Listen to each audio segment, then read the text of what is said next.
Family is supposed to be the safest place on earth. The bond between parent and child is meant to be unbreakable. Parents sacrifice everything for their children. They work double shifts, skip meals, and give up dreams so their kids can have better lives. Children are supposed to honor their parents, protect them in old age, and carry on their legacy. For the families in these cases, the greatest threat was not a stranger breaking through the door. It was not a criminal lurking in the shadows. It was the daughter they had raised, fed, and loved unconditionally. The child they had tucked into bed every night. The young woman they had watched grow up and believed they could trust completely. These daughters did not act in moments of rage or passion. They planned, they calculated. They manipulated others to help them eliminate the very people who brought them into this world. Some wanted money. Others craved freedom. A few sought revenge for real or imagined wrongs. Today, the cases of 10 daughters who committed the ultimate betrayal. What you're about to hear will leave no doubt that sometimes the most dangerous person in a family is the one who calls you mom or dad. Case 1. Jennifer Pan. Jennifer Pan looked like the perfect daughter. In November 2010, the 24-year-old woman from Markham, Ontario, lived with her parents in a nice house. Her mother, Bikha Pan, was 53 years old and worked hard to give her family a good life. Her father, Han Pan, was also 53 and supported his family. They had moved to Canada from Vietnam many years before Jennifer was born. The Pan family seemed to have everything. They lived in a wealthy neighborhood called Unionville. Jennifer appeared to be a successful young woman who cared about her parents, but everything was not what it looked like. On November 8, 2010, 3 men broke into their home during what looked like a robbery. Bikha Pan was shot and passed away from her wounds. Han Pan was shot in the head but survived, though he lost his sight. Police first thought this was a random home invasion. Jennifer seemed like another victim. She had been tied up during the attack and called 911 for help. But as investigators dug deeper, they discovered something shocking. This was not a random crime. Jennifer Pan had planned the whole thing to have her parents eliminated. Jennifer grew up under very strict rules. Her parents wanted her to do well in school and become successful. They pushed her to get good grades and go to university. Jennifer felt a lot of pressure to be perfect. Her parents controlled many parts of her life. They decided who she could be friends with and where she could go. When Jennifer was in high school, she started having trouble with her classes. Instead of telling her parents the truth, she began lying. She made fake report cards to show them. She pretended to be doing better than she really was. This lying became a pattern that would continue for years. After high school, Jennifer was supposed to go to Ryerson University. Her parents believed she was studying there, but Jennifer had actually failed to get in. She spent her days at the library or coffee shops instead of going to classes. She even made fake university documents to show her parents. For years, she lived this double life. Jennifer met a young man named Daniel Wong when she was in high school. They started dating, but her parents did not approve of him. They thought he was not good enough for their daughter. Jennifer and Daniel had to hide their relationship. They would meet in secret and talk on the phone when her parents were not around. The pressure from her parents got worse as Jennifer got older. They expected her to graduate from university and find a good job. They also wanted her to stop seeing Daniel. Jennifer felt trapped between the life her parents wanted for her and the life she wanted for herself. She was now in her early 20s but still felt like a child under her parents' control. By 2009, Jennifer was 23 years old and still living at home. Her parents discovered some of her lies about school and work. They became even more controlling. They took away her car and monitored her phone calls. They told her she could not see Daniel anymore. Jennifer felt like she had no freedom at all. Daniel Wong also felt frustrated with the situation. He wanted to have a normal relationship with Jennifer, but her parents made it impossible. In 2010, Daniel started dating another woman because he was tired of hiding and sneaking around. This made Jennifer desperate. She felt like she was losing the most important person in her life. The idea of getting rid of her parents started as just talk between Jennifer and Daniel. They would complain about how her parents ruined their relationship. These conversations slowly turned into something more serious. Jennifer began to think that removing her parents might be the only way to get her freedom and keep Daniel. Jennifer first asked a friend named Ricardo Duncan to harm her father. She offered him money to do it. Duncan refused and told her it was a terrible idea. But Jennifer did not give up on her plan. She was determined to find someone who would help her. Through Daniel Wong, Jennifer met a man named Lenford Crawford. Crawford knew other people who might be willing to help with violent crimes. Crawford connected Jennifer with Eric Carty and David Milvaganam. These men agreed to carry out the attack on her parents for money. Jennifer and her accomplices planned the fake robbery carefully. They decided it would happen on November 8, 2010. Jennifer made sure she would be home when it happened, so she could be part of the staged scene. She unlocked the front door of the house before going to bed that night. She also called David Milvaganam to let him know when to come. Around 10:30 p.m, 3 men entered the Pan house through the unlocked front door. Jennifer pretended to be surprised and scared. The men tied her hands loosely with a shoelace. They took her upstairs and tied her to a banister. Then they went to her parents' bedroom. Bichha Pan and Han Pan were both shot multiple times. Bichha died from her wounds. Han was shot in the face and head, but survived. The attackers made the house look like it had been robbed. They moved some items around and took some cash. Then they left the scene. Jennifer waited a short time before calling 911. She told the operator that robbers had broken into the house and shot her parents. She said they had tied her up, but she managed to get free. When police and paramedics arrived, they found Bichha dead and Han badly wounded. At first, police believed Jennifer's story. The scene looked like a home invasion robbery. Jennifer appeared to be a victim who had survived a terrible crime. She seemed upset and scared, which seemed normal for someone who had just experienced such trauma. But some things about the crime did not make sense to investigators. The robbers had left behind valuable items that most criminals would have taken. Jennifer's hands had been tied very loosely with just a shoelace. She did not have any injuries, even though her parents had been shot multiple times. Detective Bill Cortis and other officers started asking Jennifer more questions about what happened. Her story changed slightly each time she told it. Small details were different. Police also noticed that Jennifer did not seem as emotional as they would expect from someone whose mother had just died. When Han Pan woke up from his coma several days later, he told police something important. He said he had seen Jennifer talking to one of the attackers in a friendly way. He said it looked like she knew the man. This made police very suspicious of Jennifer. Police brought Jennifer in for questioning 3 times. During the first 2 interviews, she stuck to her story about the home invasion. But during the 3rd interview, the pressure became too much. After hours of questioning, Jennifer finally admitted the truth. She confessed that she had planned the attack on her parents. Jennifer told police that she had hired the men to break into the house, but she claimed she had originally wanted them to harm only her, not her parents. She said she had been planning to have herself eliminated because she could not handle the pressure from her family anymore. She said the plan went wrong and her parents got hurt instead. Police did not believe this version of events either. The evidence showed that Jennifer had specifically planned for her parents to be targeted. Phone records showed she had been in contact with the attackers. She had given them information about the house and her parents' schedules. Jennifer was arrested and charged with first-degree murder and attempted murder. Daniel Wong was also arrested, along with the 3 men who carried out the attack, Lenford Crawford, Eric Carty, and David Milvaganam. The trial began in 2014 and lasted for 10 months. The prosecution showed that Jennifer had planned every detail of the crime. They presented phone records, text messages, and testimony from witnesses. The evidence proved that Jennifer had paid the men to eliminate her parents because she wanted freedom and money. Jennifer tried to claim at trial that she was a victim of her parents' strict parenting. Her lawyers said she felt trapped and desperate, but the prosecution argued that many young people have strict parents and do not resort to violence.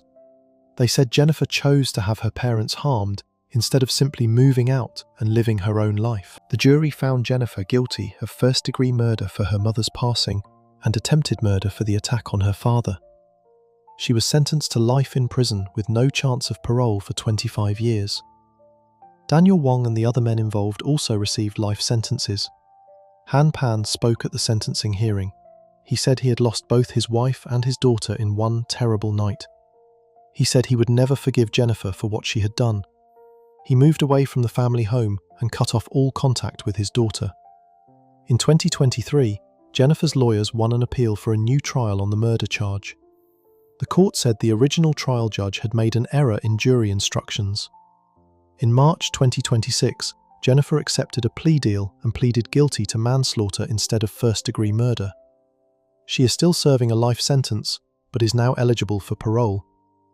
The Jennifer Pan case shocked people across Canada and around the world. Many could not understand how a daughter could plan such violence against her own parents. The case was featured in books, documentaries, and news programs. It became one of the most famous family crime cases in Canadian history. Before we move on, if you're enjoying this analysis, please consider subscribing. It helps the channel tremendously. Jennifer remains in prison today at the Grand Valley Institution for Women in Ontario.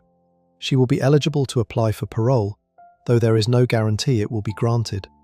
The case continues to fascinate people who try to understand what drives someone to harm their own family. Case 2. Erin Caffey. The Caffey family lived in Alba, Texas, a small town with only 492 people. Terry and Penny Caffey had built their life around their strong Christian faith. They met at a revival meeting in Garland, Texas, when Penny was 21 and Terry was 24. Their shared beliefs brought them together and guided how they raised their children. The family had 3 children. Their oldest was Erin Michelle Caffey, born in July 1991. 3 years later came Matthew Ryan Caffey, who everyone called Bubba. The youngest was Tyler Paul Caffey, born 5 years after Matthew. The Caffeys felt their family was complete with these 3 children. Music played a huge part in their lives. Terry worked as a lay preacher at Miracle Faith Baptist Church. Penny played piano during church services. All the children were musical too. Tyler played guitar and Matthew played harmonica. Erin had a beautiful singing voice and often performed solos during Sunday services. She sang with such passion that she sometimes cried during worship. The family lived in a cabin-style home in the rural community. Terry worked as a home aide to support his family. The Caffeys were well known in their small town, especially for their deep faith and active church involvement. They participated not only in Sunday services, but also in midweek Bible study sessions. In 2004, the family had moved to Alba from another small Texas town specifically to be closer to Miracle Faith Baptist Church. This decision showed how important their religious community was to them. The move represented their commitment to living according to their values and being part of a like-minded community. The Caffey children had been homeschooled for 3 years using a Bible-based curriculum. This choice was partly because Erin had been diagnosed with attention deficit disorder, and her parents felt homeschooling would better serve her needs. The family believed this approach would give their children both academic education and strong moral foundations. However, 6 weeks before the tragic events of March 2008, the family made a significant change. They decided to re-enroll the children in public school. Both Matthew and Tyler had already returned to public school earlier, and now Erin was also allowed to attend Rains High School as a freshman. This decision would prove to have unexpected consequences. In 2007, while working part-time at a Sonic fast food restaurant, Erin met Charlie Wilkinson. She worked as a roller skating waitress, delivering food to customers in their cars. Charlie was 18 years old and had recently returned from boot camp with the Texas National Guard.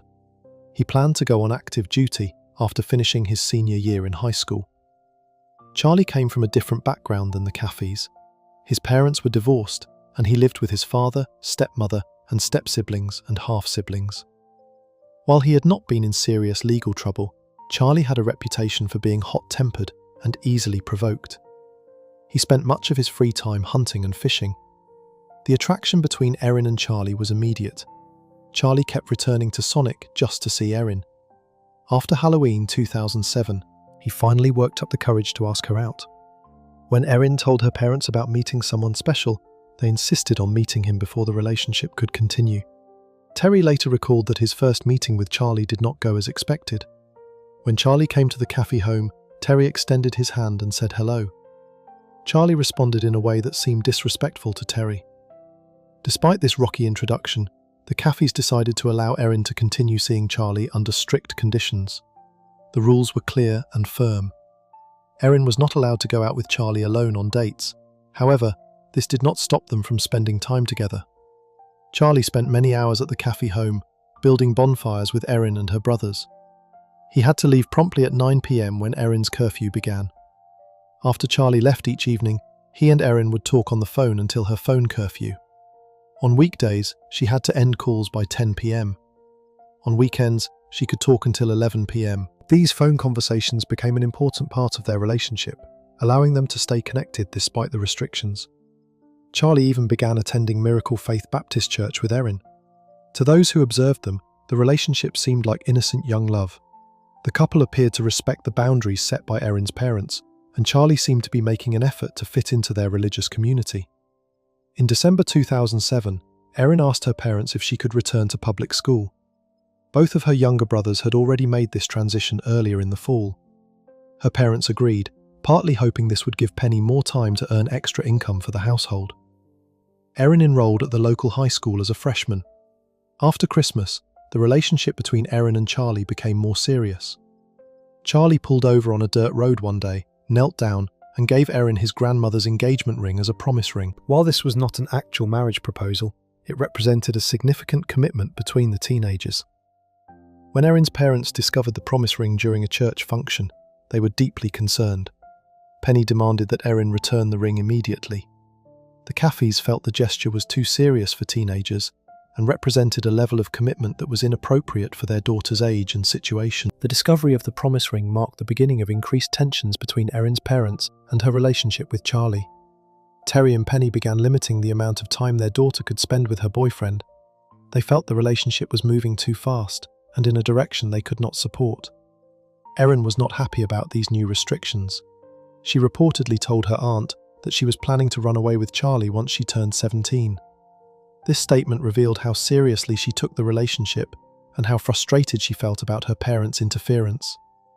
In early February 2008, the situation escalated significantly. One night, Penny discovered Erin talking on the phone with Charlie past her curfew. This violation of house rules resulted in Erin being grounded. The punishment was severe. Charlie was forbidden from visiting the Caffey home, and Terry and Penny took away Erin's car. Towards the end of February, Erin's aunt suggested that Penny should investigate Charlie's social media presence. Penny went to the local library and looked up Charlie's MySpace page. What she found there convinced her that their concerns about him were justified. The page contained references to drinking alcohol and inappropriate content about relationships. Terry later described how he felt his daughter had changed after she started dating Charlie. He said Erin began arguing more frequently with her mother after the relationship began. The parents disagreed with what they saw as Charlie's lifestyle and values, which seemed to conflict with their family's religious beliefs. The breaking point came when Terry and Penny decided they had seen enough.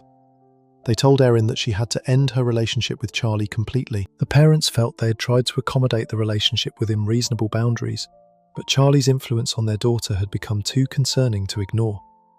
Charlie was openly heartbroken and angry when he learned about the decision to end the relationship. Friends later reported that during this same time period, Erin began talking about harming her parents. She seemed to believe that eliminating them was the only way she and Charlie could be together permanently. According to later police interviews, Charlie initially suggested that he and Erin should simply run away together. This would have allowed them to be together without violence. However, according to Charlie's statements to investigators, Erin rejected this idea and insisted that her parents needed to be eliminated instead. The planning for what would happen next began in February 2008. Through Charlie, Erin was introduced to Charles Wade, a 22-year-old friend of Charlie's. Wade would become a key participant in the plot that was developing. The group also included Bobby Johnson, who was Wade's girlfriend. Charlie later told investigators that he warned Erin that if they went through with their plan, her younger brothers would also have to be eliminated to ensure there were no witnesses. According to his account, Erin's response was chilling. She allegedly said she did not care and told him to do whatever was necessary. On the evening of February 28, 2008, the final preparations were made. Erin made sure to leave the front door of the family home unlocked before going to bed. She also made a phone call to coordinate with the others involved in the plot.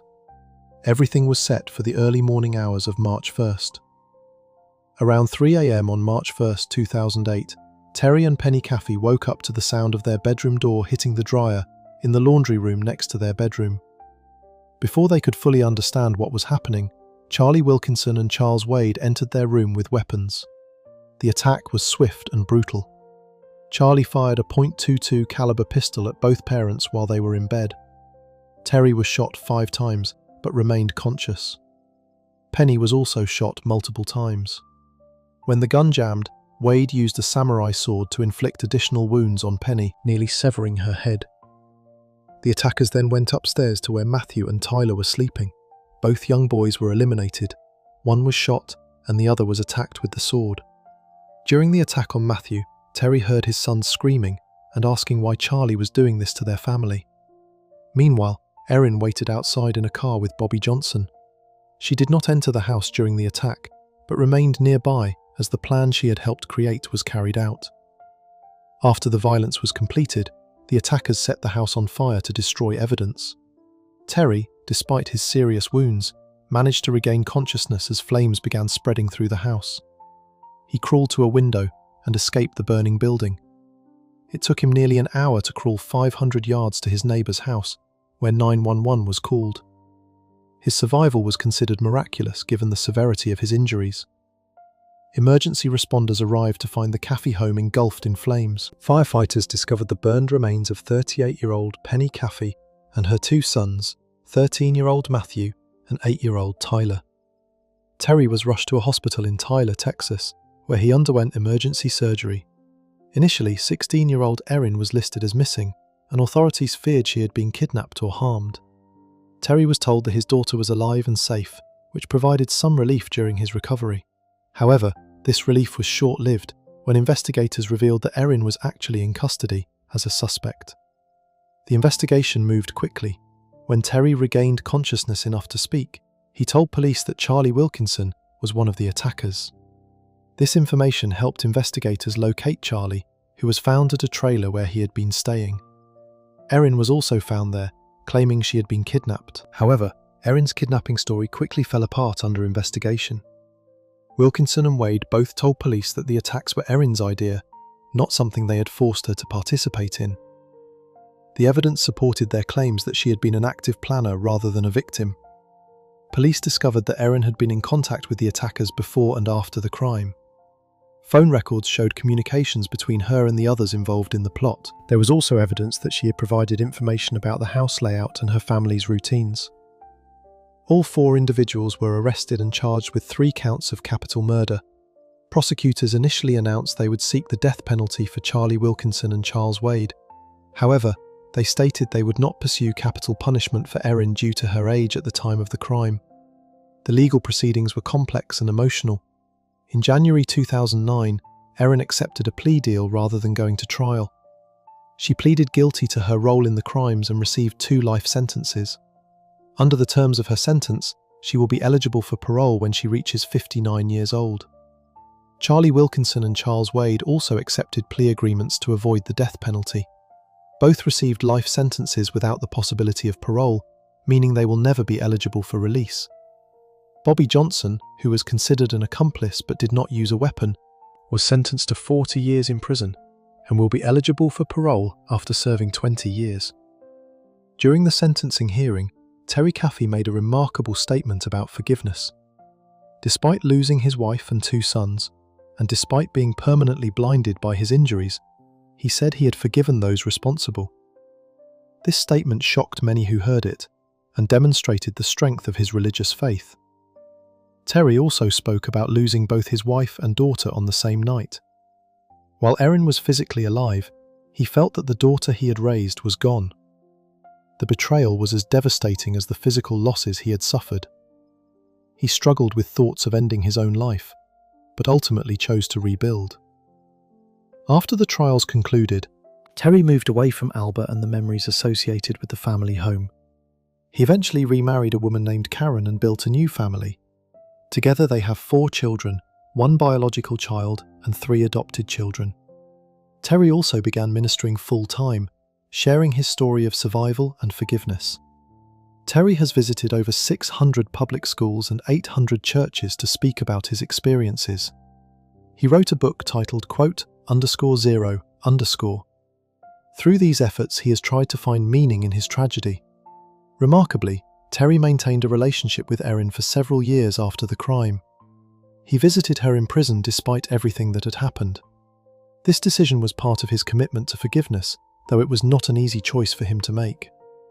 The case attracted national attention and has been featured in numerous television programs and documentaries. In 2012, it was covered on the crime series Final Witness. In 2020, it was featured on Snapped, Killer Couples. The case has also been the subject of various true crime podcasts and online discussions. The Erin Caffey case stands out for several reasons. The age of the perpetrator, the religious background of the family, and the father's response of forgiveness all contributed to its notoriety. It raised questions about teenage relationships, parental authority, and the potential for violence when young people feel their freedom is threatened. Erin is currently serving her sentence at a women's correctional facility. Under the terms of her plea agreement, she will not be eligible for parole consideration until she reaches 59 years old. Whether she will ultimately be granted parole when she becomes eligible remains to be seen. The case continues to be studied by criminologists and psychologists interested in family violence and teenage crime. It represents an extreme example of how family conflicts can escalate into tragedy when combined with other factors such as peer influence and poor decision-making.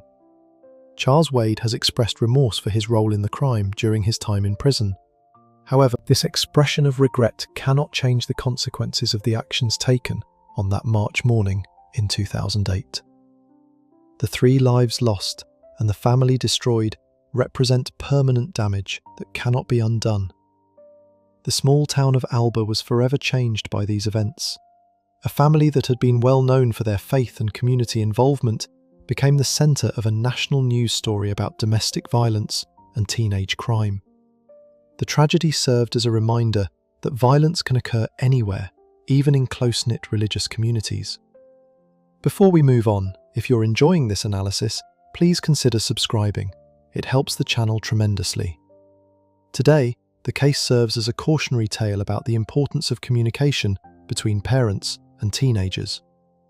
It also highlights the potential dangers when young people feel trapped by family expectations and choose violence as a solution to their problems. Most importantly, it demonstrates both the devastating impact of family violence and the remarkable power of forgiveness and faith in the process of healing. Case 3. Suzanne von Richthofen. Suzanne von Richthofen was born on November 3, 1983, in São Paulo, Brazil.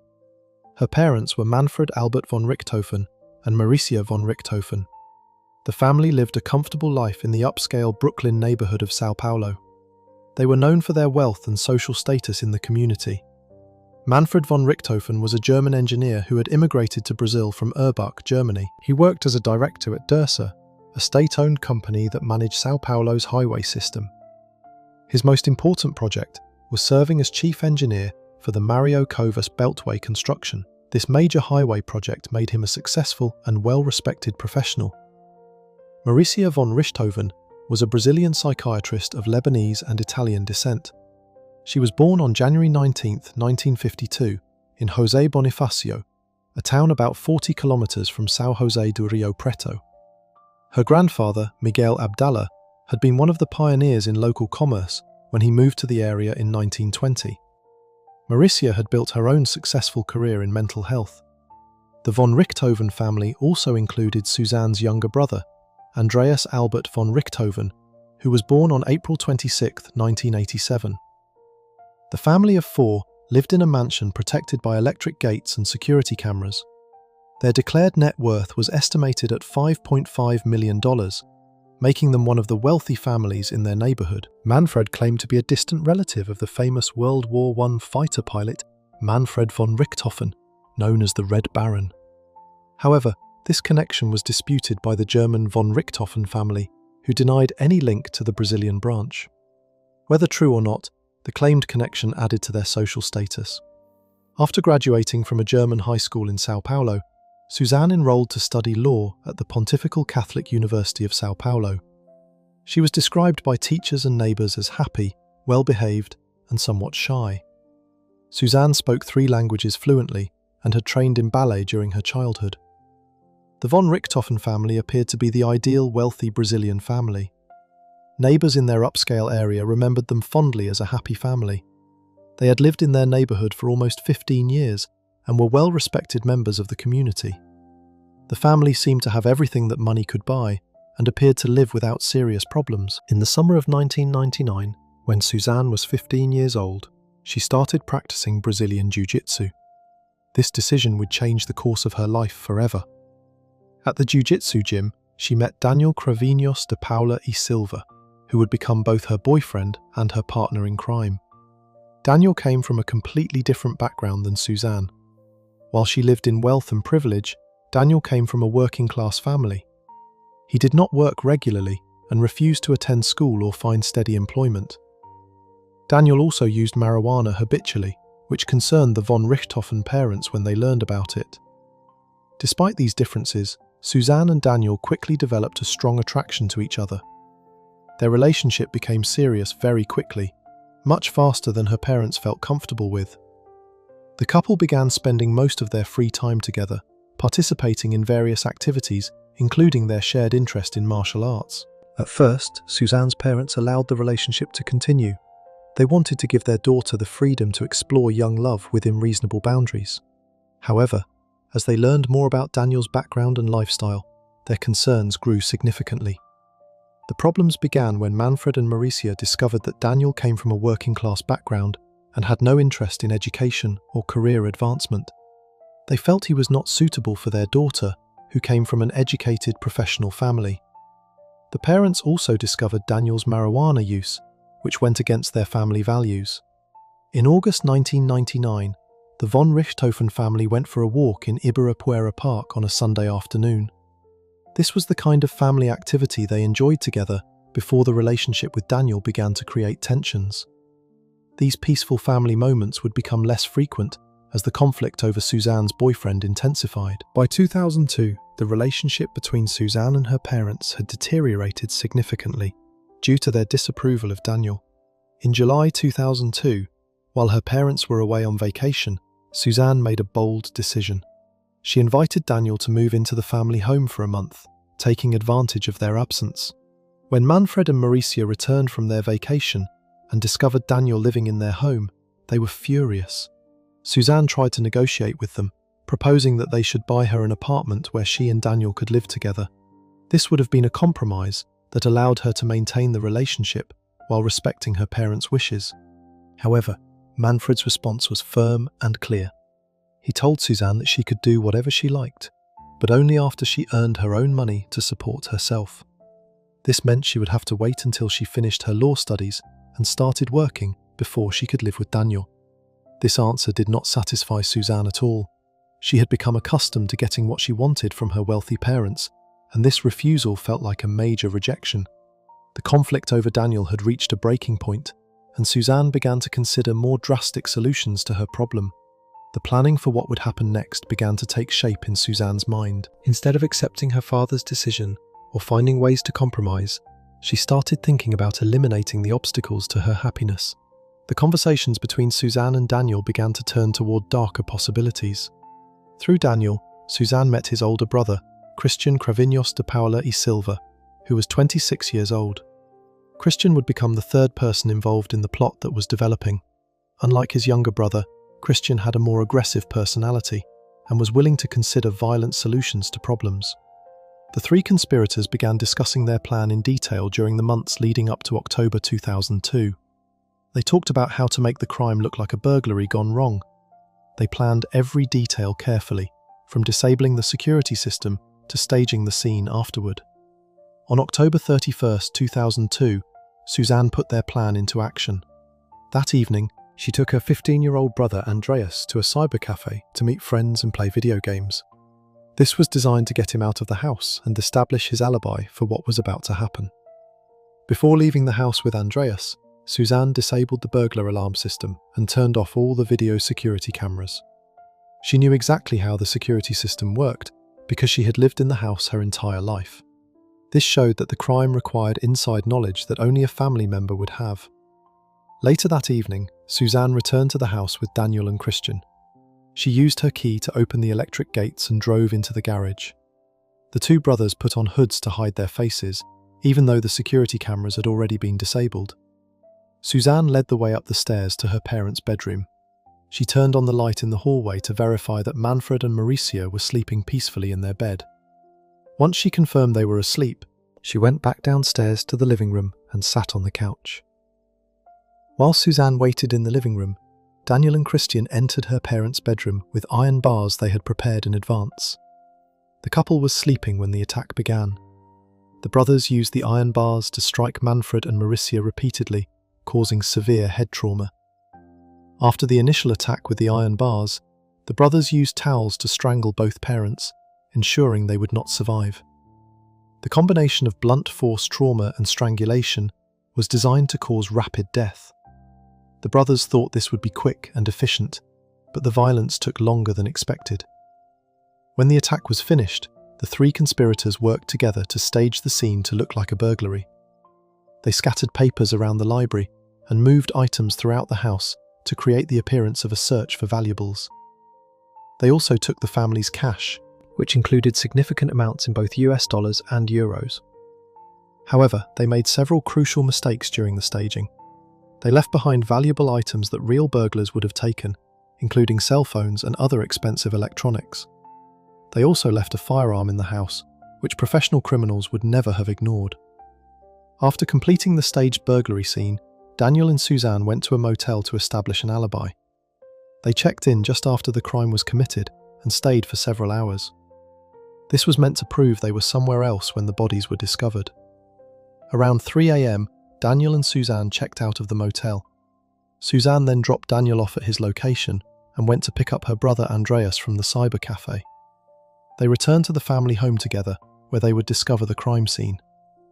When Suzanne and Andreas arrived home, she called the police to report what appeared to be a burglary and double homicide. She told the authorities that someone had broken into their house and harmed her parents. Her performance as a shocked and grieving daughter seemed convincing at first. The police response was immediate, and investigators began examining the crime scene right away. However, several things about the scene made them suspicious from the beginning. The security system had been professionally disabled, and the staging of the burglary looked artificial rather than authentic. What made investigators even more suspicious was Suzanne's behaviour in the days following her parents' death. The day after the crime, she was seen swimming in the family pool with Daniel, showing no visible signs of grief or distress. This seemed extremely unusual for someone who had just lost both parents. Suzanne's strange behaviour continued throughout the week. She celebrated her 19th birthday with friends just hours after her parents were buried. Most people would be too devastated to celebrate anything so soon after such a tragedy. But Suzanne seemed completely unaffected by what had happened. The police began investigating the family and their associates more closely. They discovered that Christian Kravinos had purchased a motorcycle just days after the crime, paying with 36 $100 bills. When questioned about where he got the money, he could not provide a satisfactory explanation. This discovery provided the evidence investigators needed to make arrests. On November 9, 2002, just over a week after the crime, police arrested Suzanne, Daniel, and Christian. Under interrogation, all three confessed to planning and carrying out the murders. During their confessions, conflicting stories emerged about who was responsible for initiating the plan. Daniel and Christian claimed they were acting on Suzanne's instructions and that she was the mastermind behind the plot. Suzanne, however, tried to blame Daniel for everything, claiming he had forced her to participate. The case attracted enormous media attention throughout Brazil. The contrast between Suzanne's wealthy, educated background and the brutal nature of the crime fascinated the public. Many people could not understand how someone with so many advantages in life could commit such violence against her own parents. While awaiting trial, Suzanne was released on bail in May 2005, when the Supreme Federal Court granted her habeas corpus. She was allowed to remain under house arrest until her trial began. During this time, she even attempted to gain complete control of her parents' estate, which was worth more than $5 million. However, investigators became concerned for the safety of Andreas, Suzanne's younger brother.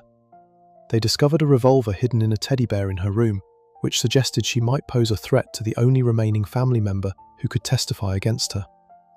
The trial finally began on July 17, 2006, almost 4 years after the crime was committed. The delay was due to the considerable backlog of cases in the Brazilian justice system. The trial attracted massive public interest, with media coverage throughout the proceedings. During the trial, prosecutor Roberto Tardelli described Suzanne as the mastermind of the crime. He rejected her defense strategy and characterized her in highly critical terms to the jury. Tardelli sought the maximum penalty of 50 years in prison for each of the 3 defendants. The prosecution argued that the crime was carefully planned and executed with cold-blooded calculation.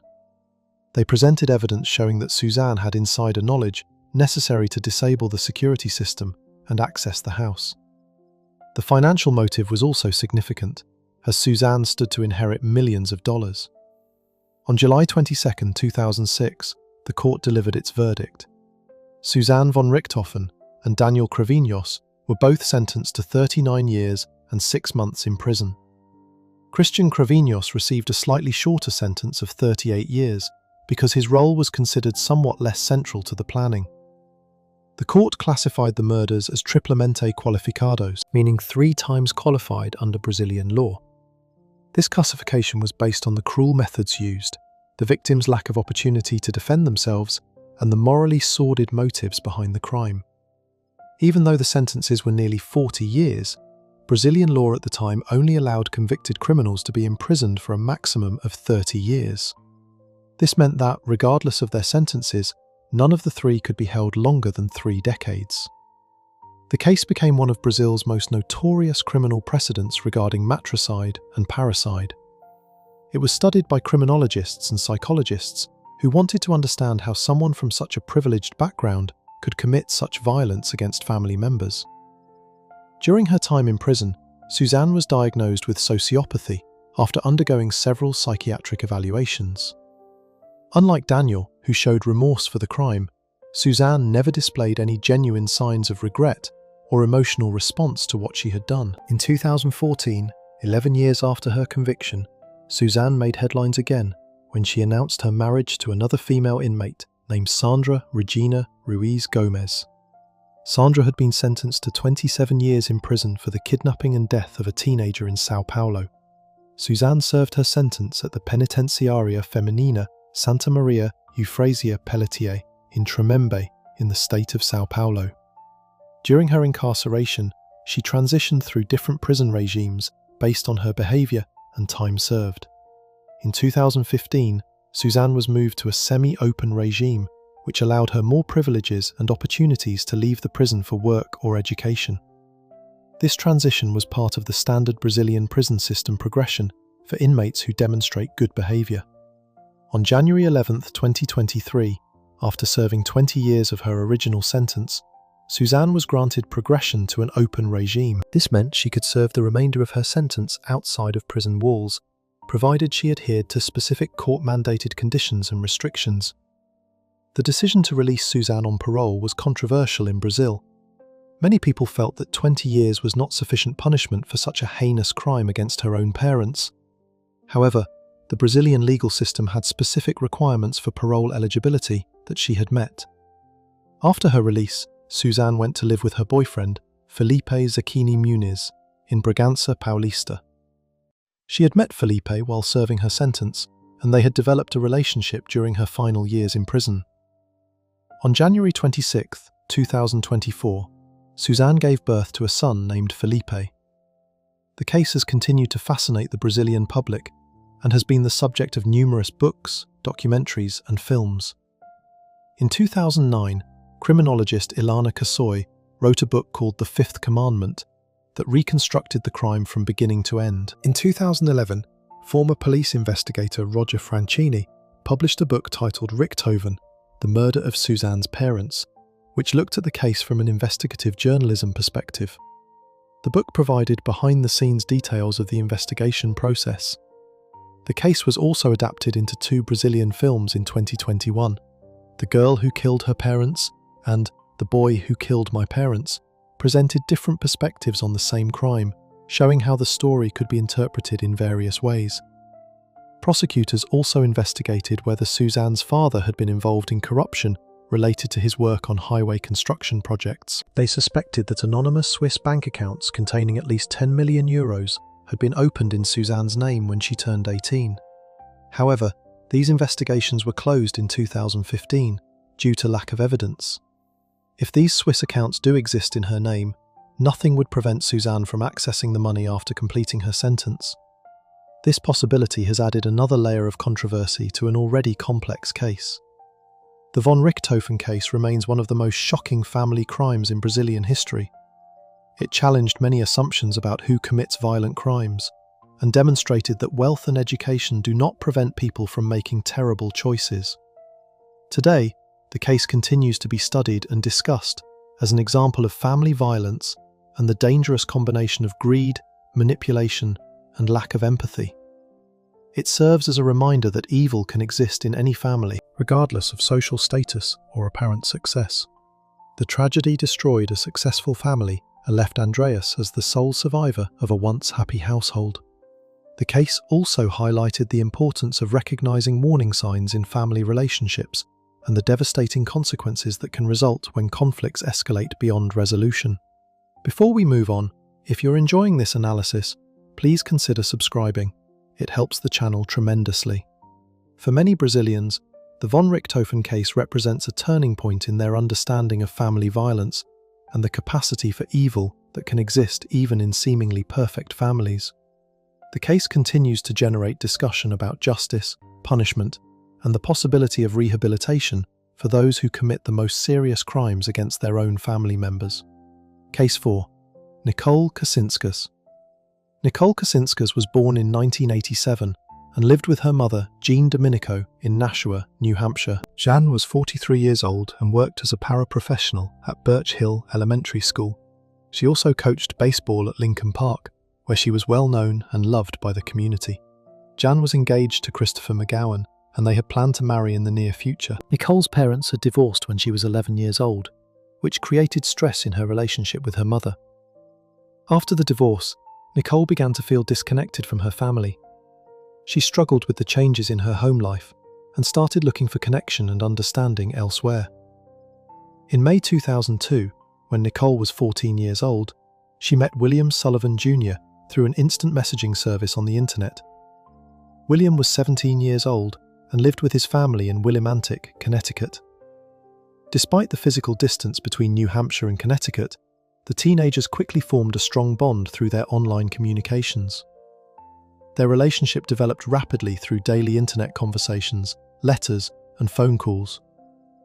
What started as casual online chatting soon became an intense romantic connection. Nicole and William began talking about their future together and making plans to live in the same place. As their relationship grew stronger, Nicole expressed her desire to move to Connecticut to be with William. She approached her mother about this idea when she turned 16 in June 2003. Nicole told Jean that she wanted to leave New Hampshire and move in with William in Willimantic. However, Jean Domenico firmly refused to allow her daughter to move to Connecticut. As a responsible parent, she believed that Nicole was too young to make such a major life decision. Jean felt that moving away from home to live with a boyfriend would not be in her daughter's best interests. Jean's refusal created significant tension between mother and daughter. Nicole felt frustrated and trapped by her mother's decision. She believed that her mother was preventing her from being happy and living the life she wanted. William also became angry about the situation, feeling that Jean was keeping him and Nicole apart. According to later court testimony, Nicole told authorities that William was emotionally controlling during their relationship. She described feeling pressured by him to find ways to be together. The combination of teenage emotions, long-distance relationship stress, and parental opposition created a volatile situation. Instead of accepting her mother's decision or working toward a compromise, Nicole and William began discussing more drastic solutions. Their conversations turned from complaints about the situation to planning how they could eliminate the obstacle preventing them from being together. Before settling on their final plan, Nicole and William allegedly attempted other methods to harm Jean. According to court documents, they tried to use poison, attempted to set her bed on fire while she slept, and even considered blowing up the house. These earlier attempts were unsuccessful, leading them to plan a more direct approach. The teenagers decided that William would come to New Hampshire and attack Jean in her home. They planned to make the incident look like a random home invasion or burglary gone wrong. This would allow them to avoid suspicion while achieving their goal of removing the barrier to their relationship. On August 6, 2003, Nicole and William put their deadly plan into action. That evening, William travelled from Connecticut to Nashua to carry out the attack. Nicole helped coordinate the timing and provided information about her mother's schedule and the layout of their home on Domain Avenue. As the plan unfolded, Nicole positioned herself at a nearby 7-Eleven convenience store on Amherst Street, just across from her neighbourhood. She waited in William's car while he walked to her house to confront her mother. This location allowed her to serve as a lookout while maintaining some distance from the actual violence. William entered the Domenico home and found Jean in the living room. He struck up a conversation with the 43-year-old woman, pretending to be there for innocent reasons. Then, without warning, he attacked her with a baseball bat, striking her repeatedly in the head. After the initial assault with the baseball bat, William used 3 different knives to stab Jean more than 40 times. The attack was brutal and prolonged, ensuring that Jean would not survive. During the violence, Jean called out for her daughter, shouting, quote, "One." Her voice could be heard in the background of a phone call Nicole was having with William at the time. While the attack was taking place, Nicole remained at the 7-Eleven, reading a magazine and waiting for William to complete the task. She knew exactly what was happening in her home, but chose to stay away from the actual violence. This distance would later become important in her legal defense. After William finished the attack, he called Nicole to let her know it was over. She then drove to the house to help with the aftermath of the crime. When Nicole entered her home, she found her mother's lifeless body on the floor and blood throughout the living room area. Nicole stepped over her mother's body to reach a closet, where she retrieved a cloth for William to clean the blood from himself and the scene. She had to push against her mother's body with the door to get into the closet. This action demonstrated her active participation in covering up the crime after the fact. The teenagers attempted to stage the scene to look like a burglary or random attack. They moved items around the house and tried to make it appear that an unknown intruder had broken in and attacked Jean during a robbery attempt. However, their staging was not convincing enough to fool investigators. Nicole and William were arrested within hours of the crime. Police quickly determined that the scene had been staged and that the attack was not random. The fact that Nicole had been away from home during the exact time of the attack, combined with other evidence, led investigators to focus on her and William as suspects. During questioning, both teenagers confessed to their involvement in planning and carrying out the crime. Nicole admitted that she had helped plan her mother's death and had assisted William in covering up the evidence afterward. William acknowledged that he had carried out the actual attack.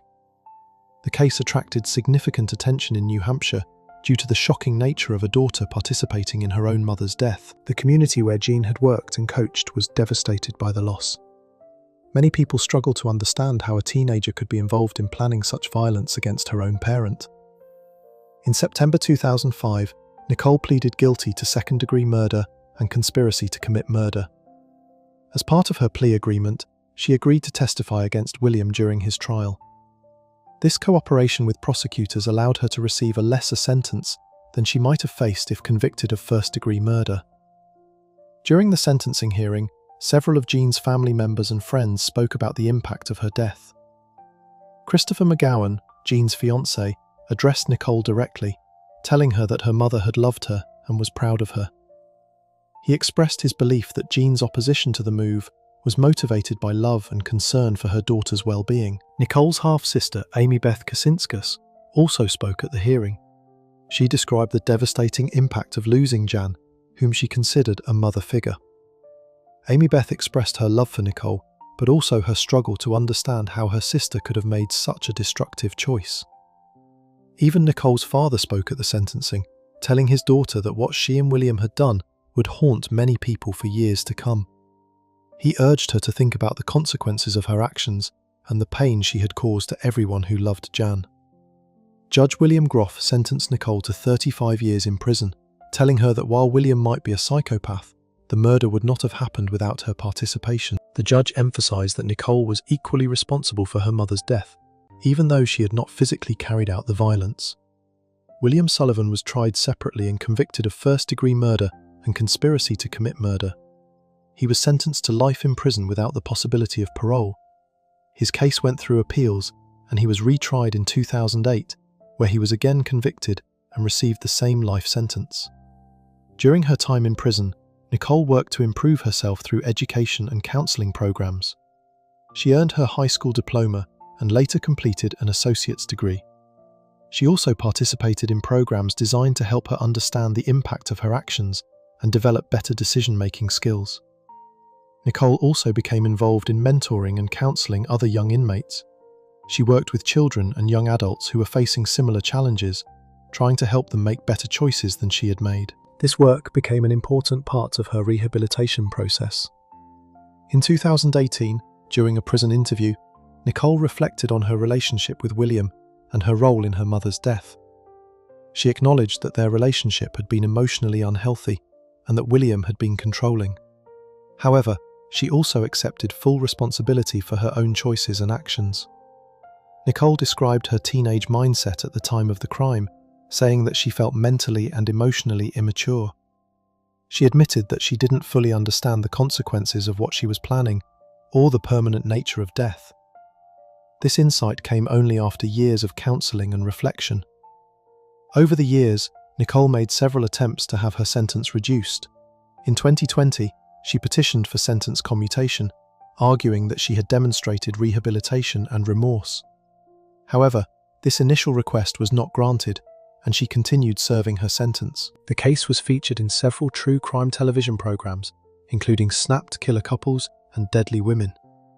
These shows examined the relationship dynamics between Nicole and William and explored how their teenage romance had turned deadly. In March 2025, after serving 22 years in prison, Nicole appeared before Judge Charles Temple for a hearing on suspending the remainder of her sentence. Her attorney, Emily Peterson, argued that Nicole had demonstrated complete accountability for her actions and had shown genuine rehabilitation. Judge Temple noted that this was only the second time in his career that he had suspended a prison sentence.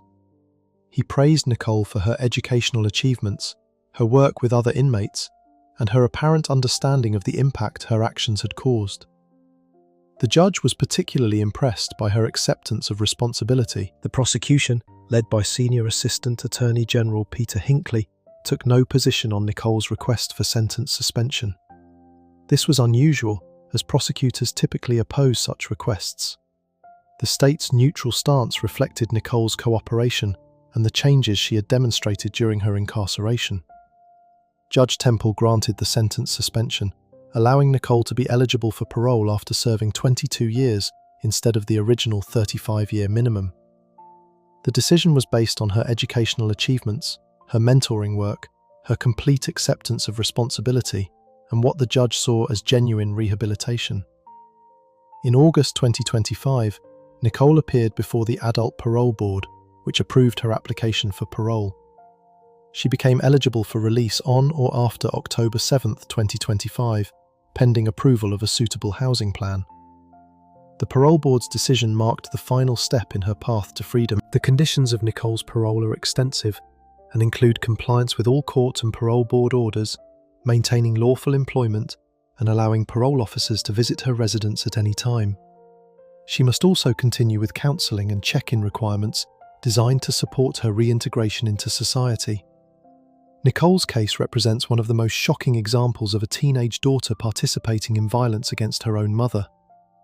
The combination of teenage rebellion, an unhealthy relationship, and poor decision-making led to devastating consequences that affected many lives. The tragedy left Christopher McGowan without his fiancée and devastated the school and baseball communities where Jean had been beloved. Jean's memory is preserved through memorials at Lincoln Park Baseball Field and Birch Hill Elementary School, where she had made such a positive impact. For Nicole's family members, including her half-sister Amy Beth, the crime created lasting trauma and complicated feelings of love and loss.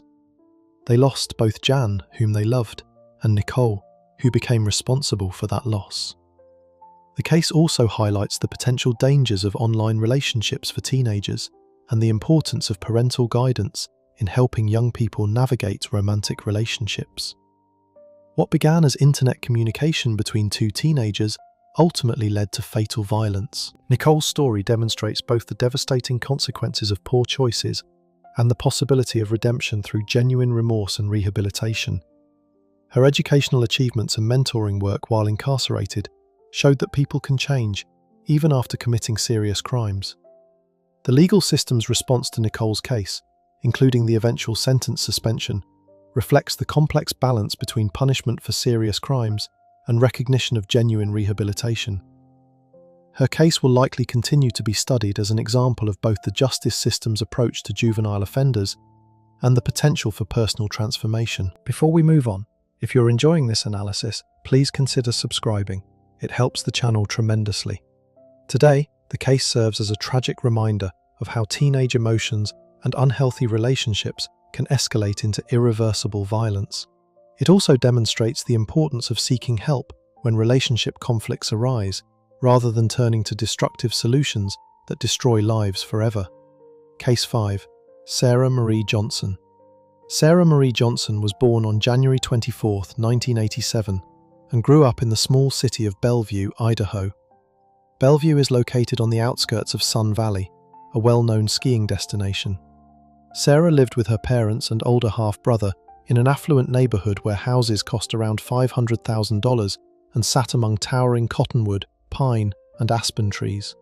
Her father, Alan Scott Johnson, was 46 years old and worked as an executive and director of Webb Landscape and Garden Centers.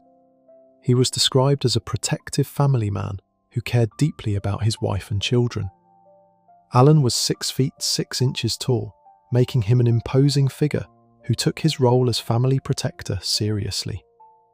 Her mother, Diane Johnson, was 52 years old and worked as a tax collector at the Haley Medical Clinic.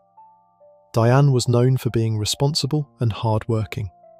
Both parents had built successful careers and provided a comfortable lifestyle for their family in their spacious home on Glen Aspen Drive.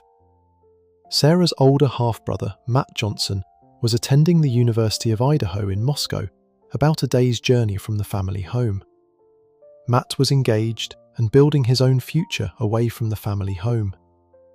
The Johnson family appeared to be a typical, successful American family, living the dream in a beautiful mountain community.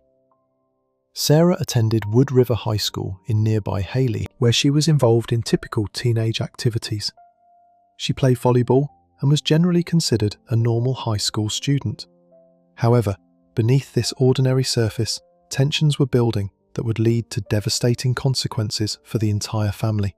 In 2003, when Sarah was 16 years old, she began dating Bruno Santos, a 19-year-old man who came from a very different background than the Johnson family. Bruno was an undocumented Mexican immigrant who had dropped out of high school. He had no steady employment and was suspected of being involved with local gangs and substance-related activities. Bruno had what many described as a cocky personality and showed little respect for authority figures. He had accumulated several minor offences related to controlled substances and was known to law enforcement in the area. His lifestyle and attitude were completely opposite to the values that Alan and Diane Johnson tried to instill in their children. The relationship between Sarah and Bruno developed quickly, and Sarah became infatuated with what she saw as an exciting older boyfriend. To her teenage mind, Bruno represented freedom and rebellion against her parents' more conservative expectations. She believed herself to be deeply in love and began making plans for a future with Bruno. However, Alan and Diane Johnson were horrified when they learned about their daughter's relationship with Bruno. They saw him as a dangerous influence who could derail Sarah's bright future. The parents were particularly concerned about his involvement with illegal activities and his lack of education or career prospects. The Johnsons tried various approaches to end the relationship. They attempted to reason with Sarah, explaining why Bruno was not suitable for her. When reasoning failed, they implemented restrictions on her activities and monitored her more closely. They took away privileges like her car and imposed stricter curfews to limit her opportunities to see Bruno. Despite her parents' efforts, Sarah continued to see Bruno in secret. She would lie about her whereabouts, claiming to stay overnight at friends' houses when she was actually with Bruno. Sarah became skilled at deception and manipulation to maintain her forbidden relationship while appearing to comply with her parents' rules.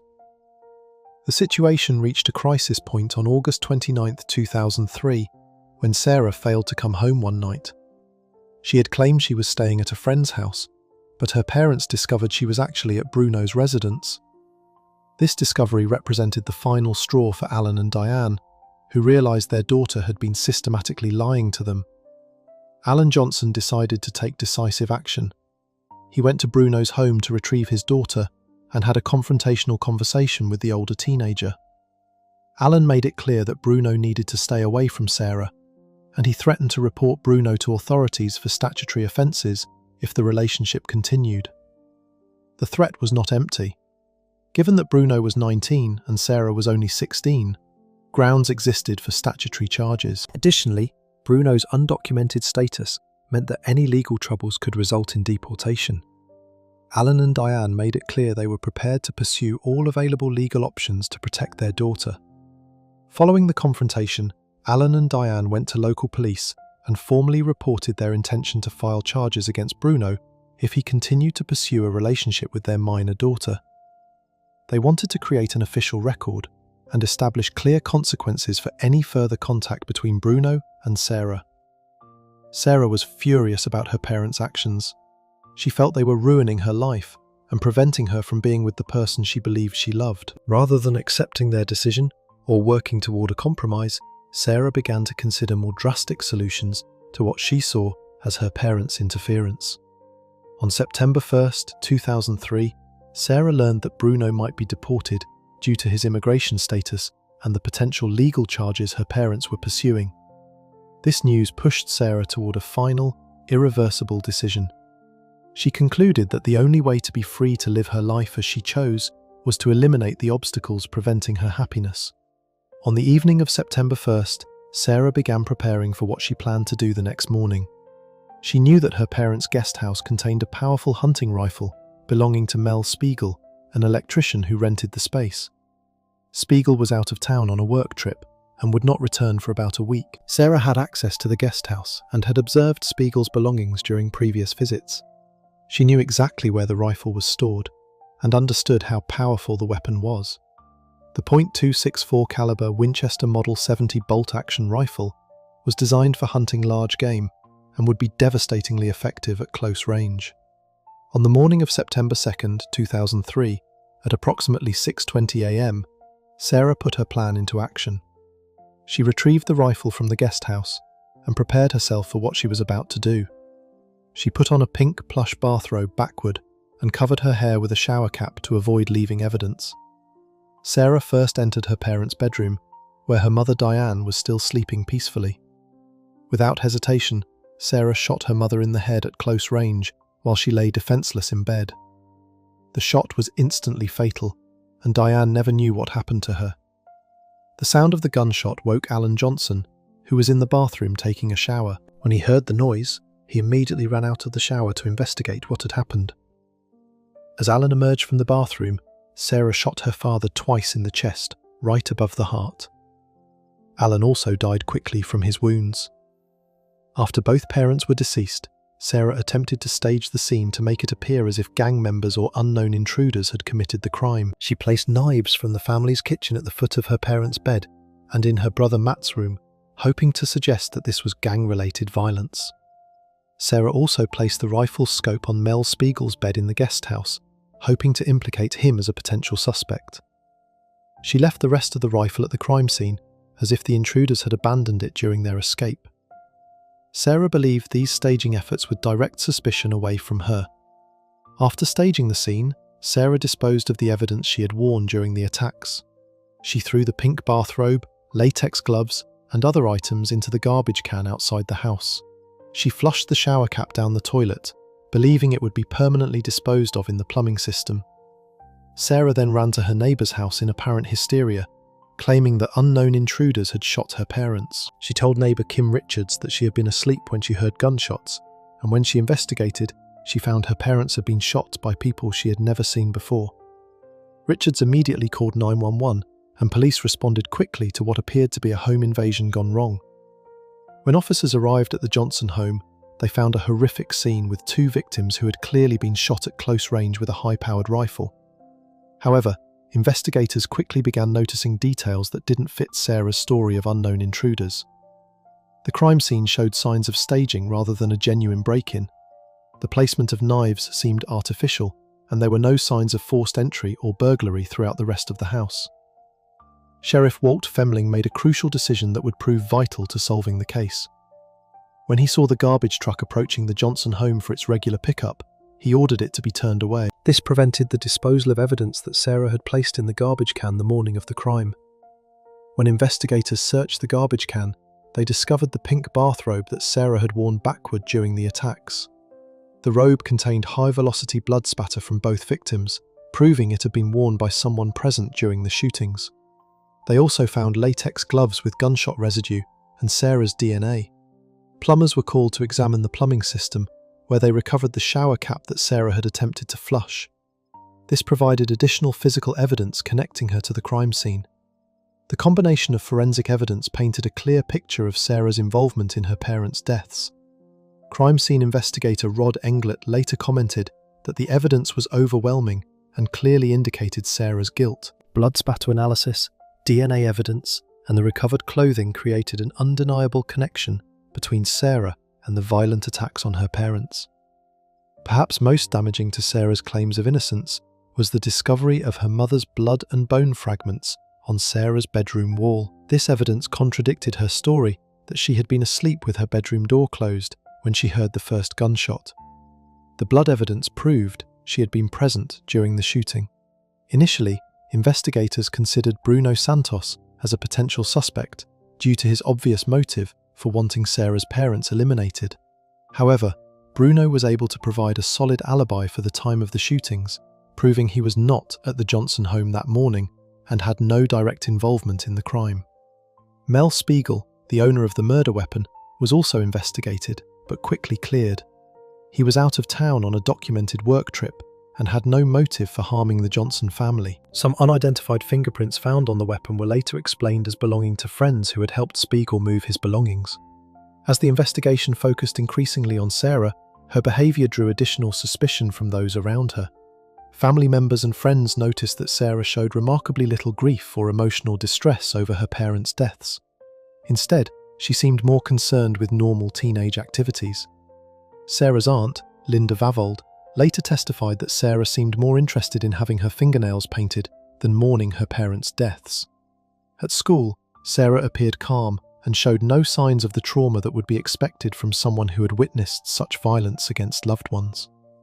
When questioned by police, Sarah's story began to change in small but significant ways. She provided different versions of events during separate interviews, and investigators noticed inconsistencies that suggested she was not telling the truth about what had happened that morning.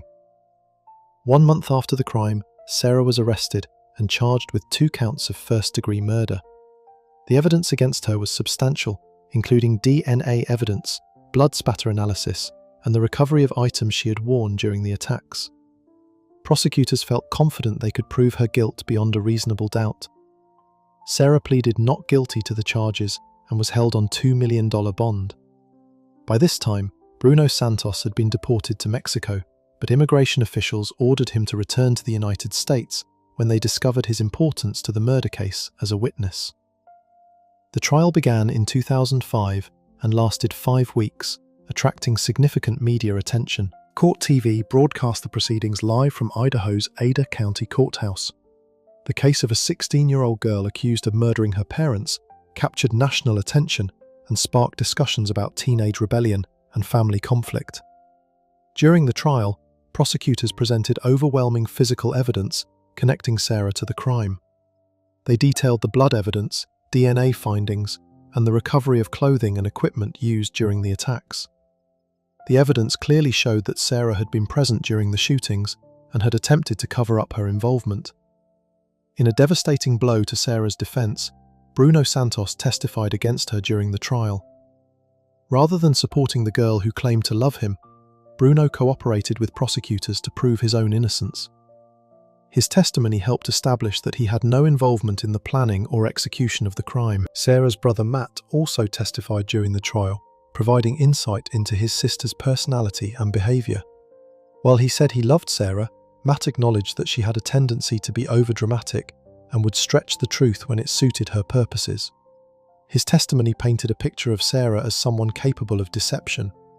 The prosecution also called a jailmate of Sarah's, convicted substance trafficker Melinda Gonzalez, who revealed damaging information about Sarah's behaviour while incarcerated. Gonzalez testified that during their conversations, Sarah had seemed to accidentally confess, saying, "When I ended," before stopping herself and changing to, "when the ending." Sarah's defence team argued that she had received ineffective legal counsel and that the evidence against her was circumstantial. They pointed to unidentified fingerprints on the murder weapon and suggested that someone else could have committed the crime. However, the physical evidence against Sarah was too strong to overcome. On March 16, 2005, after deliberating on the evidence presented during the 5-week trial, the jury found Sarah Marie Johnson guilty of murdering both of her parents. The verdict was unanimous, and the jury clearly believed that the evidence proved her guilt beyond any reasonable doubt. During the sentencing phase of the trial, family members of the victims addressed Sarah directly about the impact of her actions. Alan's sister, Lynn Murrell, called Sarah a spoilt brat who thought only of herself and expressed amazement that she could harm the two people who loved her most. Diane's sister, Debbie Davis, delivered particularly harsh words, telling Sarah that she hoped the image of her father looking into her eyes when he was shot would be burned in her mind forever. These victim impact statements highlighted the devastation Sarah's actions had caused to her extended family. Even Sarah's brother Matt addressed his sister during sentencing, expressing his desire for her to show honesty and ask for forgiveness. Matt spoke about missing his parents' hugs and losing his two best friends. He requested the maximum sentence because he didn't want to hear about the case again after sentencing. Sarah was sentenced to 2 concurrent life terms without the possibility of parole, plus an additional 15 years for firearm enhancement. The sentence ensured that Sarah would spend the rest of her life in prison for the murder of her parents. She was sent to serve her sentence at the Pocatello Women's Correctional Center. The Idaho Supreme Court upheld Sarah's conviction in 2008 when her first appeal was considered. The court found that the evidence against her had been overwhelming and that she had received a fair trial. This ruling confirmed that her conviction would stand despite her legal team's arguments. In 2012, Sarah's lawyers filed a petition for a new trial, arguing that she had received ineffective legal counsel during her original trial. They also pointed to the absence of blood spatter directly on Sarah's body and the fact that unidentified fingerprints were found on the murder weapon. However, in October 2014, this request for a new trial was denied by the court. The Idaho Supreme Court ruled that the identification of previously unidentified fingerprints on the murder weapon did not entitle Sarah to a new trial, particularly given the overwhelming evidence of her guilt from other sources. In 2017, Sarah attempted to get her life sentence reduced by citing Supreme Court rulings in Miller v. Alabama and Montgomery v. Louisiana, which addressed sentencing of juveniles to life without parole. However, her sentence was again upheld, and she remained imprisoned without the possibility of release. The Idaho Innocence Project became involved in Sarah's case, arguing that new DNA analytical techniques could prove her innocence if applied to evidence from the crime scene. However, courts ruled that the potential DNA testing would not have the scientific potential to prove it was more probable than not that Sarah was innocent. Throughout her appeals process, Sarah has maintained her innocence, despite the overwhelming evidence against her. As recently as 2014, she continued to claim that someone else had murdered her parents, showing no acknowledgement of responsibility for the crime that destroyed her family. The case of Sarah Marie Johnson represents one of the most shocking examples of teenage rebellion turning deadly. What began as a typical parent-teenager conflict over a boyfriend escalated into the ultimate family tragedy when Sarah chose violence over compromise or acceptance of her parents' authority. The crime also highlighted the dangerous combination of teenage impulsiveness, access to firearms, and the intensity of first love. Sarah's inability to see beyond her immediate desires led to a decision that destroyed multiple lives and left lasting trauma for surviving family members and the community. Today, Sarah remains imprisoned at the Pocatello Women's Correctional Center, where she is serving 2 life sentences without the possibility of parole.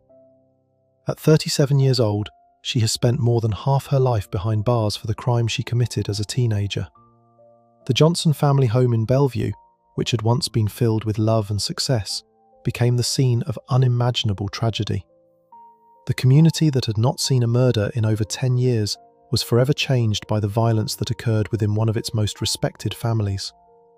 Bruno Santos, the boyfriend whose relationship with Sarah triggered the family conflict, also faced consequences for his role in the events. Although he was not charged in connection with the murders, he was later convicted on substance-related charges and served time in Idaho State Correctional Facility. Before we move on, if you're enjoying this analysis, please consider subscribing. It helps the channel tremendously. The case continues to be studied by criminologists and legal experts as an extreme example of how family conflicts can escalate into violence when combined with other risk factors. It serves as a tragic reminder of the importance of communication, compromise, and seeking help when family relationships become severely strained. Case 6. Elizabeth Haysom. Elizabeth Roxanne Haysom was born on April 15, 1964, in Salisbury, southern Rhodesia, which is now Harare, Zimbabwe. Her mother was Nancy Astor Benedict Haysom, an American who worked as an artist. Her father was Derek William Reginald Haysom, originally from South Africa, who had become a naturalized Canadian citizen. Derek worked as a steel executive and served as president of 2 Nova Scotia Crown corporations. The Haysom family lived a privileged lifestyle, moving frequently around the world due to Derek's business career. Nancy had also lived internationally, first with her father, who was a geologist, and later with Derek. The family eventually settled in various locations before making their final move to Virginia. Elizabeth attended expensive boarding schools in Switzerland and England, including the prestigious Wickham Abbey School. These elite educational institutions provided her with a worldly education, but also kept her away from her parents for long periods. The family had wealth and social connections that gave Elizabeth access to the finest opportunities. Derek and Nancy had a combined total of 5 children from previous marriages, making Elizabeth part of a blended family structure. Despite their wealth, family relationships were complicated by the dynamics of multiple marriages and children from different relationships. But what would happen next would test these family bonds in ways no one could imagine. Elizabeth enrolled at the University of Virginia, where she began studying as an honors student. The prestigious university attracted students from wealthy families around the world, and Elizabeth fit in well with the academic and social environment. She was known for being intelligent and articulate, though some found her to be a skilled storyteller who could be quite charming when needed. At the University of Virginia, Elizabeth met Jens Soering, an 18-year-old German student whose father was a West German diplomat. Jens was also an honors student with a privileged background, making them well-matched academically and socially. Their relationship developed quickly during their time as students together. Elizabeth was 20 years old when she began dating the younger Jens, and their relationship became intense very rapidly. Both were intelligent and came from wealthy international families, but their romance would soon take a dark turn that neither could have anticipated. The relationship that began on campus would become something far more sinister than anyone around them realized. Within just 3 months of beginning their relationship, Elizabeth and Jens had developed an obsessive connection that would lead to devastating consequences. The young couple seemed perfect for each other on the surface, but underneath lay dangerous emotions and plans that would destroy multiple lives. However, their parents had no idea what was developing between these 2 privileged students. By 1985, Derek and Nancy Haysom had retired to a brick and clapboard cottage in the Boonesboro section of Bedford County, just outside Lynchburg, Virginia. Derek was 72 years old, and Nancy was 53 when they settled into their retirement home. The area was relatively affluent, with spacious homes scattered along ridgelines that ran from the Blue Ridge Mountains to the James River. Nancy had convinced Derek to retire to Lynchburg because she had attended high school there and had ties to Virginia's aristocracy. The couple had lived all over the world during Derek's business career, but Nancy wanted to return to a place where she had roots and connections. They looked forward to enjoying their retirement years together in the peaceful Virginia countryside. However, Elizabeth had developed strong negative feelings toward her parents that went far beyond normal teenage rebellion. In letters and conversations with Jens, Elizabeth expressed wishes that her parents would disappear from her life. She spoke about wanting independence and being free from their control and influence over her decisions. Elizabeth later admitted that she had fantasized for many years about her parents dying. These were not casual thoughts, but persistent wishes that consumed her thinking about her family situation. She felt trapped by their expectations and wanted to be completely free to live her life as she chose. But these dark fantasies would soon become much more than just thoughts and wishes. During their relationship, Elizabeth and Jens exchanged numerous letters that revealed the depth of their obsession with removing Elizabeth's parents from their lives. In these writings, they discussed various methods and fantasies about how Derek and Nancy could be eliminated. The letters showed clear premeditation and planning for what would eventually happen.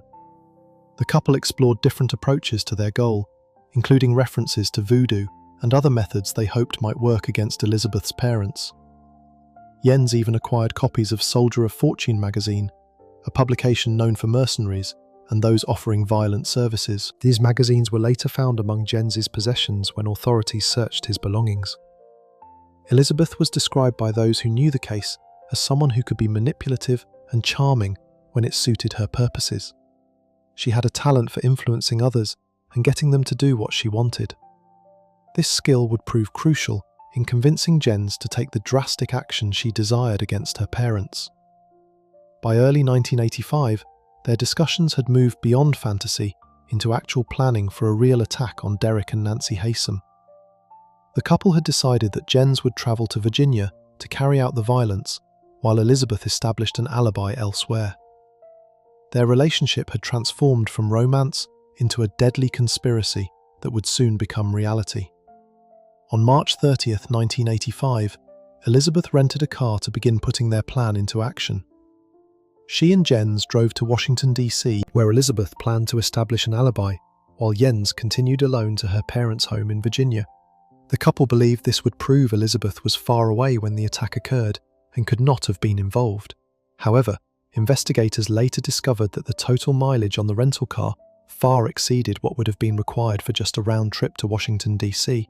This evidence suggested the car had been used for additional travel that the couple had not disclosed to authorities.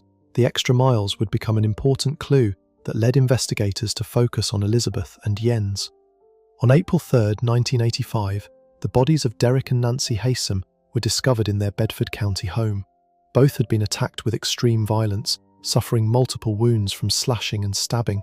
Derek had been stabbed 39 times and his throat was cut. Nancy was found face down on the kitchen floor with her throat slashed so severely she was nearly decapitated. The crime scene was horrific, with blood swirled around the floors of the dining and living rooms as if someone had tried to cover their tracks or confuse investigators.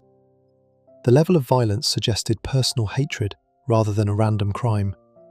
The most promising piece of evidence was a clear, blood-soaked footprint found in the living room that could potentially identify the attacker. Initially, Elizabeth and Jens were not considered suspects in the Haysom murders. Elizabeth organised all the details for her parents' funerals and appeared to be a grieving daughter dealing with a terrible tragedy.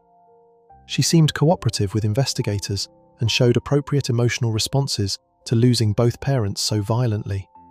However, Bedford County investigator Ricky Gardner was assigned to interview Elizabeth as part of the routine investigation into her parents' deaths. During this interview on April 8, 1985, Gardner began to notice inconsistencies in Elizabeth's story and behaviour that raised questions about her truthfulness. When investigators checked the records for the rental car that Elizabeth and Jens had used, they discovered the mileage discrepancy that suggested the couple had travelled much farther than they claimed. This finding led Virginia police to focus their investigation on Elizabeth and Jens as potential suspects. Faced with increasing scrutiny from law enforcement, Elizabeth and Jens fled the country rather than remaining to cooperate with the investigation. 6 months after the crime, having travelled through several countries, the couple ended up in England, where they attempted to hide under false identities. On April 30th, 1986, exactly 1 year and 27 days after the murders, Elizabeth and Jens were arrested in London on charges of fraud and using false identification papers. During their arrest, British authorities discovered journals and letters that the couple had written to each other during their months on the run. Scotland Yard detective Terry Wright found letters between Elizabeth and Jens that discussed doing voodoo on her parents and expressing wishes that they would die. These writings provided clear evidence of premeditation and planning for the violence that had occurred in Virginia. After their arrest, both Elizabeth and Jens eventually confessed to their respective roles in the murders of Derek and Nancy Haysom. Jens admitted to being the person who physically carried out the attacks, while Elizabeth acknowledged her role in planning and orchestrating the crime. Elizabeth was extradited to Virginia in May 1987, where she gave several detailed interviews to investigator Ricky Gardner.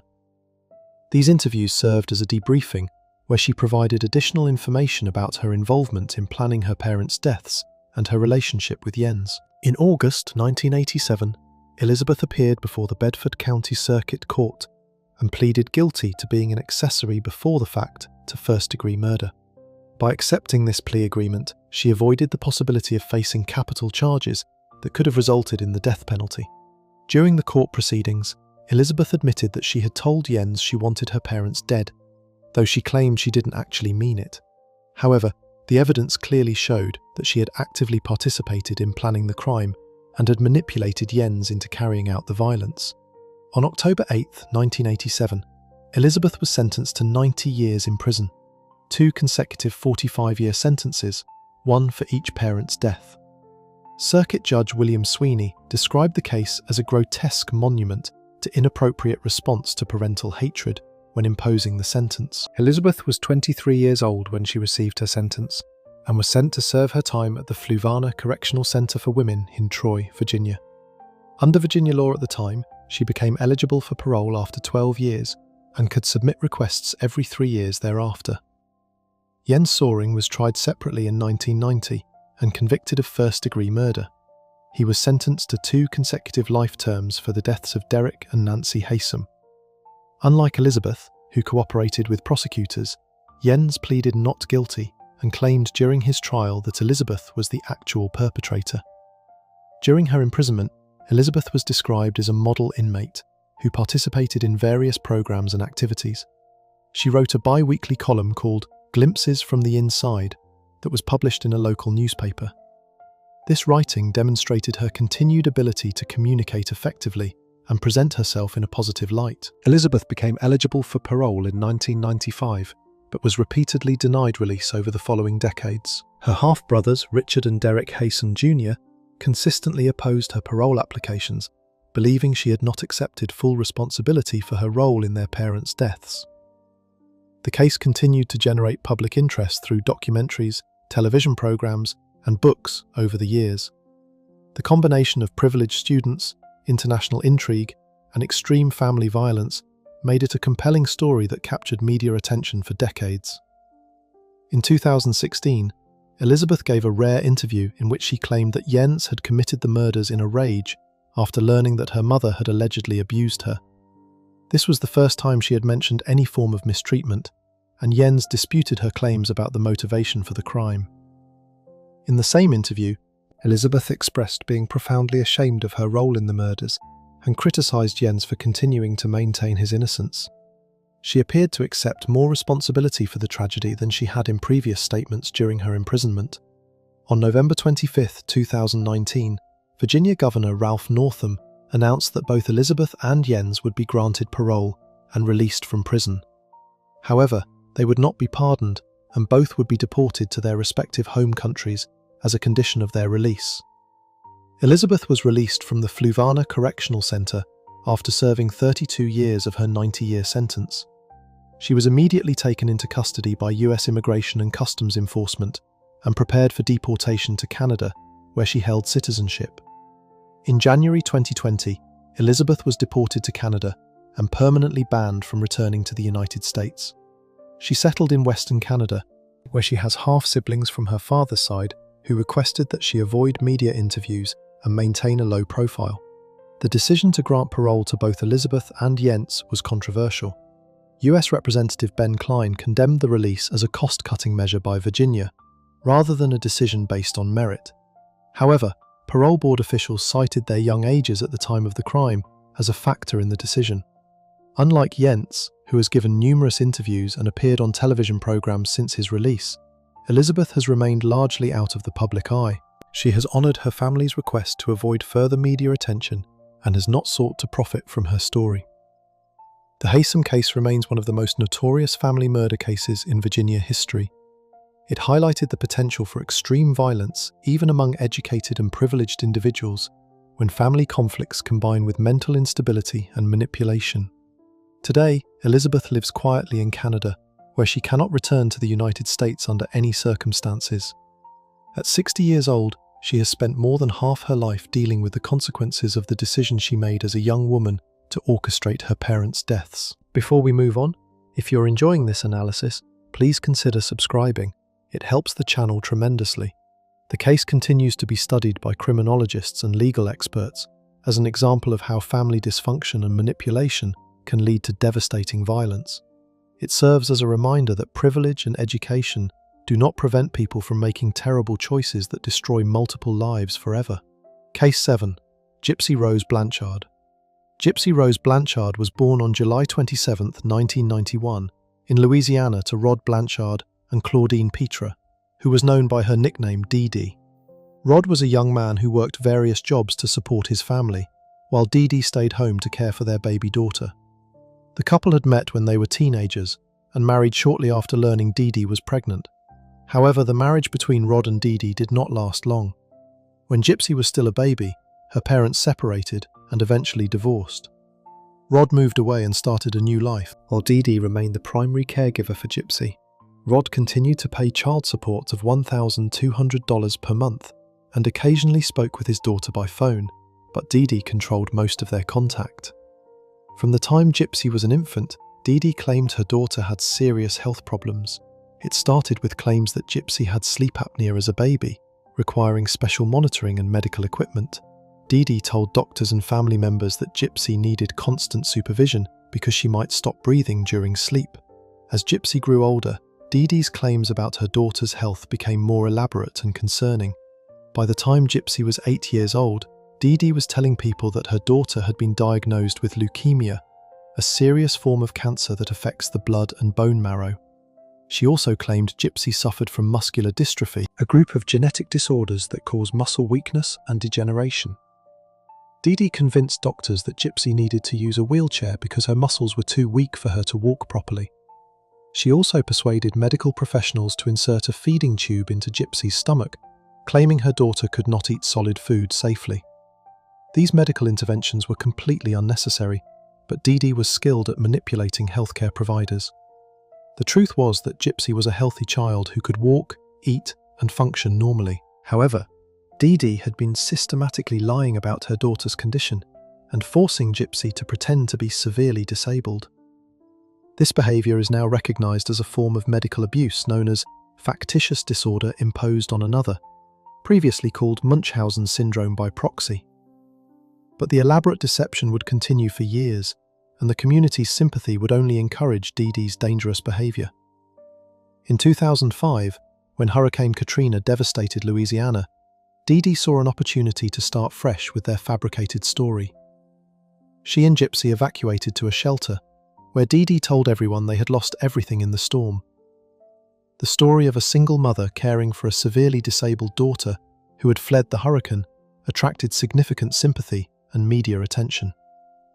The Red Cross and other charitable organisations provided assistance to help Dee Dee and Gypsy relocate. They eventually settled in Aurora, Missouri, where they lived in a Ronald McDonald house, while Gypsy received treatment at various hospitals. Dee Dee continued to claim that Gypsy had multiple serious conditions requiring ongoing medical care. During their time in Missouri, Dee Dee became skilled at navigating the healthcare system and obtaining services for Gypsy's supposed disabilities. She had medical records that supported her claims, partly because some doctors had accepted previous diagnoses without thoroughly investigating them. Other medical professionals had their own suspicions, but were unable to prove that Dee Dee was lying. In 2008, Dee Dee and Gypsy moved to Springfield, Missouri, where Habitat for Humanity built them a special house designed for wheelchair accessibility. The home featured a wheelchair ramp and a hot tub that was supposed to help with Gypsy's alleged medical conditions. The story of their situation continued to attract local media attention and community support. The people of Springfield embraced Dee Dee and Gypsy as inspiring examples of courage in the face of medical challenges. Dee Dee was seen as a devoted mother who had sacrificed everything to care for her disabled daughter. Neighbors described her as friendly and caring, often going out of her way to help others in the community, despite her own supposed struggles. Gypsy's appearance supported the illusion that Dee Dee had created. She was small for her age, standing only about 5 feet tall, and Dee Dee kept her head shaved to make it appear that she was losing hair due to cancer treatments. Dee Dee also restricted Gypsy's diet to keep her thin and gave her unnecessary medications that had side effects mimicking illness. The community rallied around the family, providing gifts, cash donations, and special experiences. The Make-A-Wish Foundation arranged trips to Walt Disney World and backstage passes to concerts. Children's Mercy Hospital featured their story in publications, highlighting the supposed medical challenges they faced. But Dr. Bernardo Flasterstein, one of Gypsy's physicians in 2007, began to notice red flags when he examined her for muscular dystrophy and cerebral palsy. He found no evidence to support either diagnosis, which made him suspicious of Dee Dee's claims. When Dr. Flasterstein told Dee Dee that Gypsy's previous diagnoses appeared to be wrong, Dee Dee became angry and stormed out of his office. She told his nurses that the doctor didn't know what he was talking about and refused to return for follow-up appointments. This pattern would repeat with other medical professionals who questioned Dee Dee's claims about Gypsy's condition. Meanwhile, Gypsy was growing older and beginning to understand that something was wrong with her situation. She was not allowed to attend school or have friends her own age. Dee Dee monitored her constantly and threatened her with physical punishment if she revealed the truth about their deception. Gypsy lived in fear of her mother's anger and felt completely trapped by the lies that surrounded her life. In 2012, when Gypsy was 21 years old, she discovered the internet and began secretly creating online accounts. She learned to access computers when Dee Dee was not watching and started connecting with people through social media and dating websites. This online world gave Gypsy her first taste of independence and normal social interaction. Through a Christian dating website, Gypsy met Nicholas Godejohn, a young man from Wisconsin who was several years older than her. Nick had his own developmental challenges and mental health issues, but he was immediately attracted to Gypsy and began an intense online relationship with her. Gypsy had never experienced romantic attention before and quickly became infatuated with Nick. During their online conversations, Gypsy began to confide in Nick about the truth of her situation. She told him that she was not actually sick and that her mother had been forcing her to pretend to be disabled for years.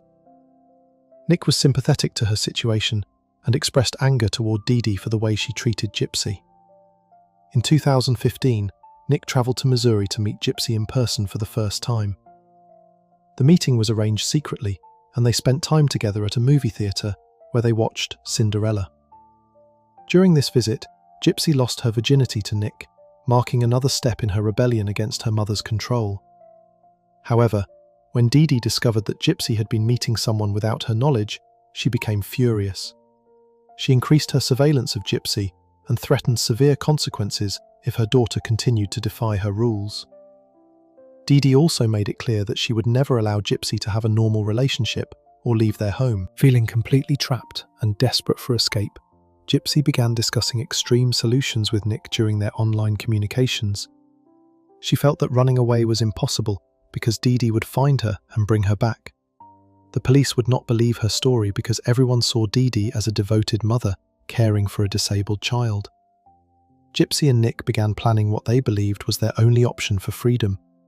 They discussed eliminating Dee Dee as a way to end the abuse and allow Gypsy to live a normal life. These conversations continued for months, with both of them becoming more committed to carrying out violence against Dee Dee. On June 10, 2015, Nick returned to Springfield to put their plan into action. He checked into a nearby motel and waited for Gypsy to signal that Dee Dee was asleep. Gypsy had prepared for his arrival by obtaining a knife, duct tape, and gloves that Nick could use to carry out the attack. That evening, Gypsy and Dee Dee had spent time together painting their nails and appearing to have a normal mother-daughter bonding experience. However, Dee Dee seemed nervous and told Gypsy not to hurt her before going to sleep. Dee Dee may have sensed that something was wrong, but she had no idea that Nick was waiting nearby. After Dee Dee fell asleep, Gypsy let Nick into the house and gave him the supplies they had prepared. According to Gypsy's later testimony, she hid in the bathroom and covered her ears so she would not have to hear what was happening. Nick went into Dee Dee's bedroom and stabbed her multiple times while she slept. Following the attack, Gypsy and Nick took more than $4,400 in cash that Dee Dee had been keeping in the house. They called a taxi and went to Nick's motel room, where they spent time together before leaving Springfield. They mailed the weapon back to Nick's home in Wisconsin to avoid being caught with evidence. The next day, Gypsy posted a message on the Facebook account she shared with her mother, writing that a certain person was dead.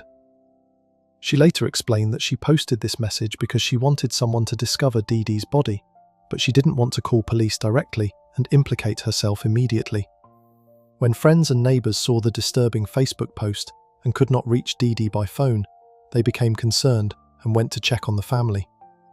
They found Dee Dee's car in the driveway, but could not see inside the house clearly due to protective film on the windows. After no one answered the door, they called 911.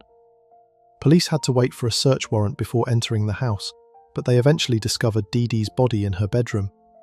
Gypsy was nowhere to be found, and her wheelchair was still in the house. Initially, authorities feared that Gypsy had been kidnapped by whoever had harmed her mother. However, investigators were able to trace the Facebook posts to an IP address in Wisconsin, which led them to Nick's home.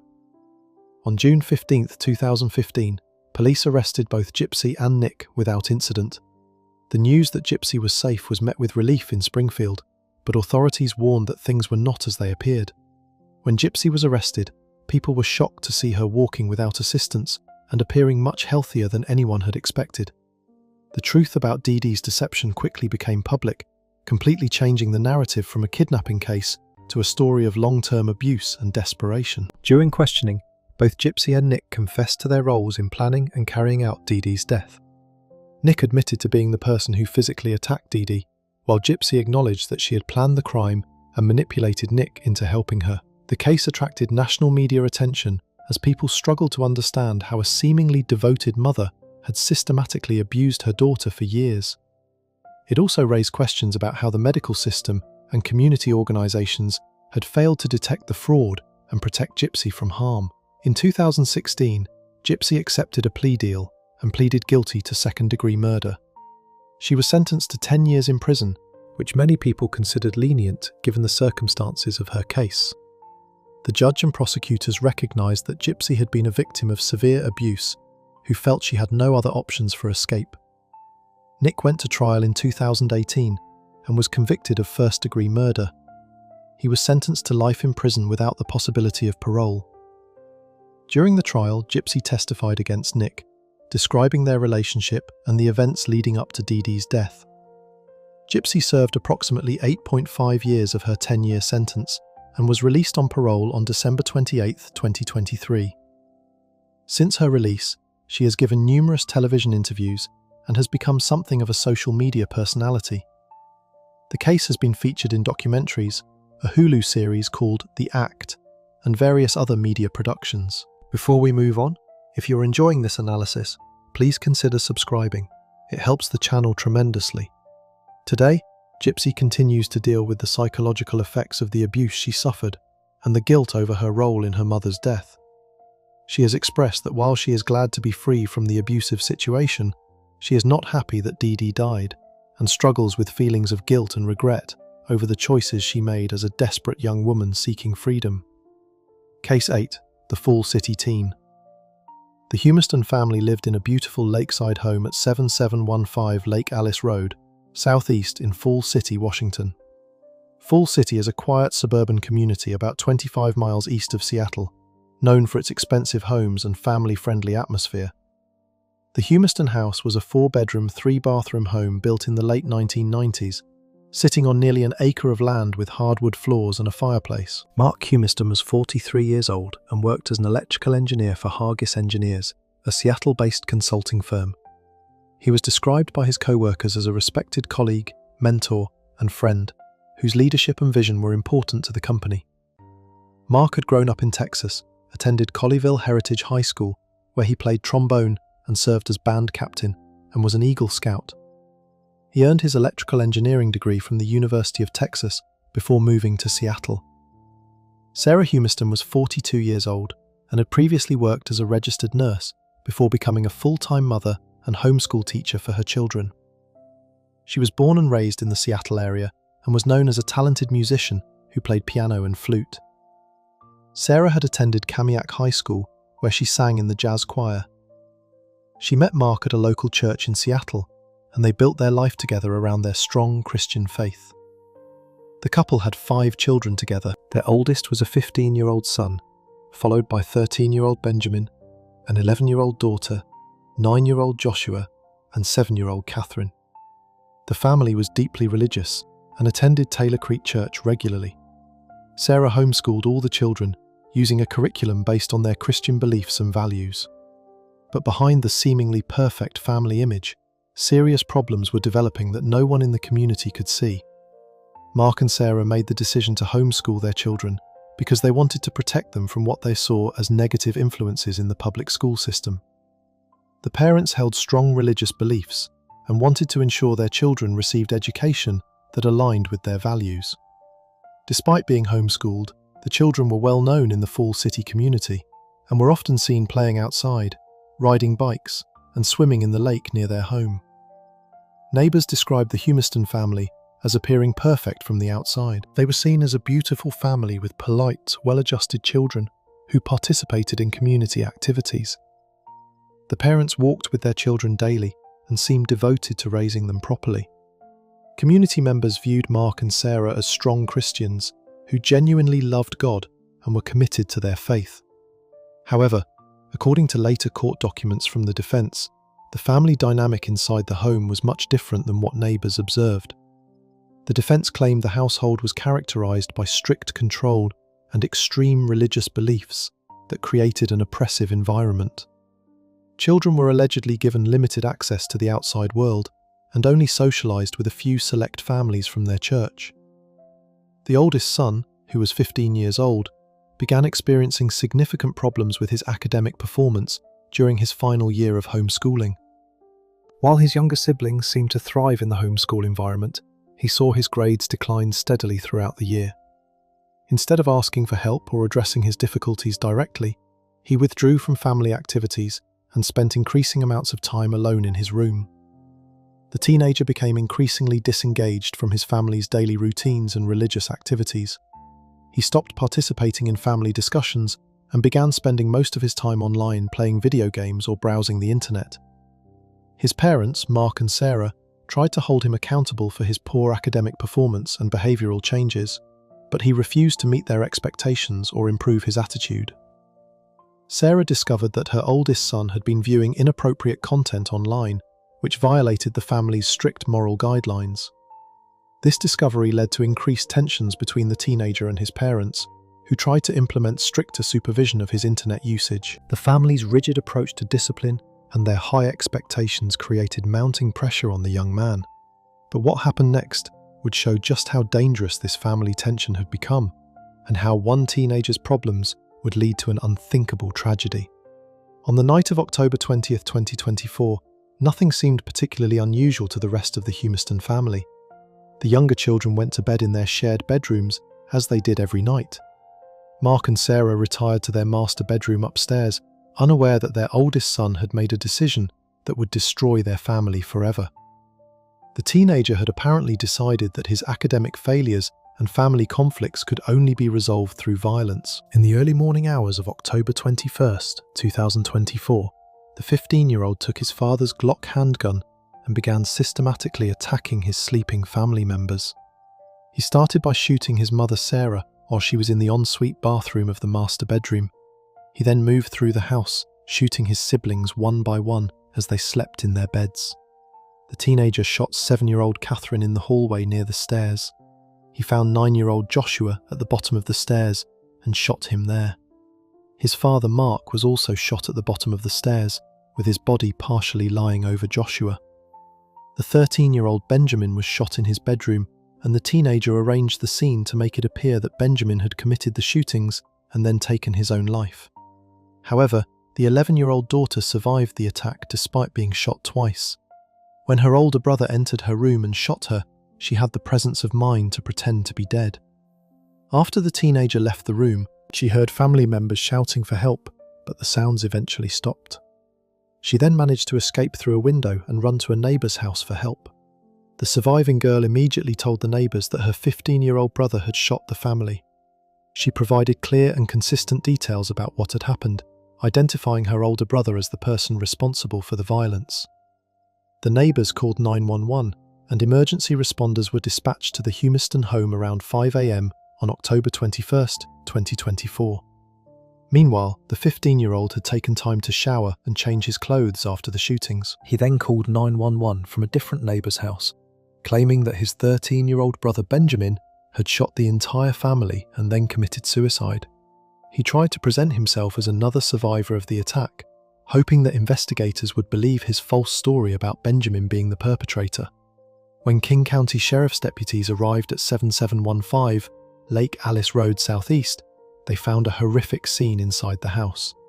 5 family members were dead from gunshot wounds, and the house showed signs of violence throughout multiple rooms. The deputies secured the scene and began processing what appeared to be one of the worst family tragedies in the area's history. The 11-year-old survivor was rushed to Harborview Medical Center in Seattle for treatment of her gunshot wounds.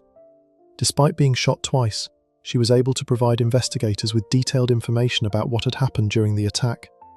Her testimony directly contradicted her older brother's claims about Benjamin being the shooter. Investigators quickly determined that the 15-year-old's story about Benjamin being responsible did not match the physical evidence at the scene. The staging of Benjamin's death was not convincing, and the forensic evidence supported the surviving sister's account rather than the teenager's false claims. Within hours of the discovery, the 15-year-old was taken into custody as the primary suspect. The teenager was arrested and charged with 5 counts of first-degree murder and 1 count of attempted first-degree murder. The King County Prosecuting Attorney's Office indicated they would seek to have him tried as an adult rather than in juvenile court, which could result in a much harsher sentence if he is convicted. The case shocked the Fall City community, where residents had never experienced such violence in their quiet neighbourhood. Community members gathered at Fall City United Methodist Church for a vigil to remember the victims and support each other during this difficult time. Pastor Carrie Bland spoke about the heartbreak and devastation the community felt after losing an entire family in such a senseless way. Mark Humiston's employer, Hargis Engineers, released a statement expressing their shock and sadness at losing a valued colleague along with his family members. They described Mark as having been integral to their firm and said he would be greatly missed by everyone who worked with him. The defense attorneys representing the 15-year-old have argued that the family environment was abusive and controlled by extreme religious beliefs. They claim the children were isolated from the outside world and subjected to rigid, militant ideology. These arguments may be part of their strategy to explain the teenager's actions, or to seek a lesser sentence.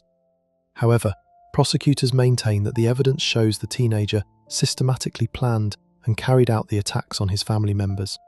They point to his attempts to stage the scene and blame Benjamin as evidence of premeditation and consciousness of guilt. The case has raised questions about how family conflicts and academic pressure can escalate into violence. As of now, more than a year after the crime, the case remains in the court system as legal proceedings continue. The decision about whether the teenager will be tried as an adult or remain in juvenile court has not yet been made. This determination will significantly impact the potential consequences he faces if convicted of the charges against him. The surviving 11-year-old daughter has been placed in the care of family members and is receiving support as she recovers from both her physical injuries and the psychological trauma of losing her entire immediate family.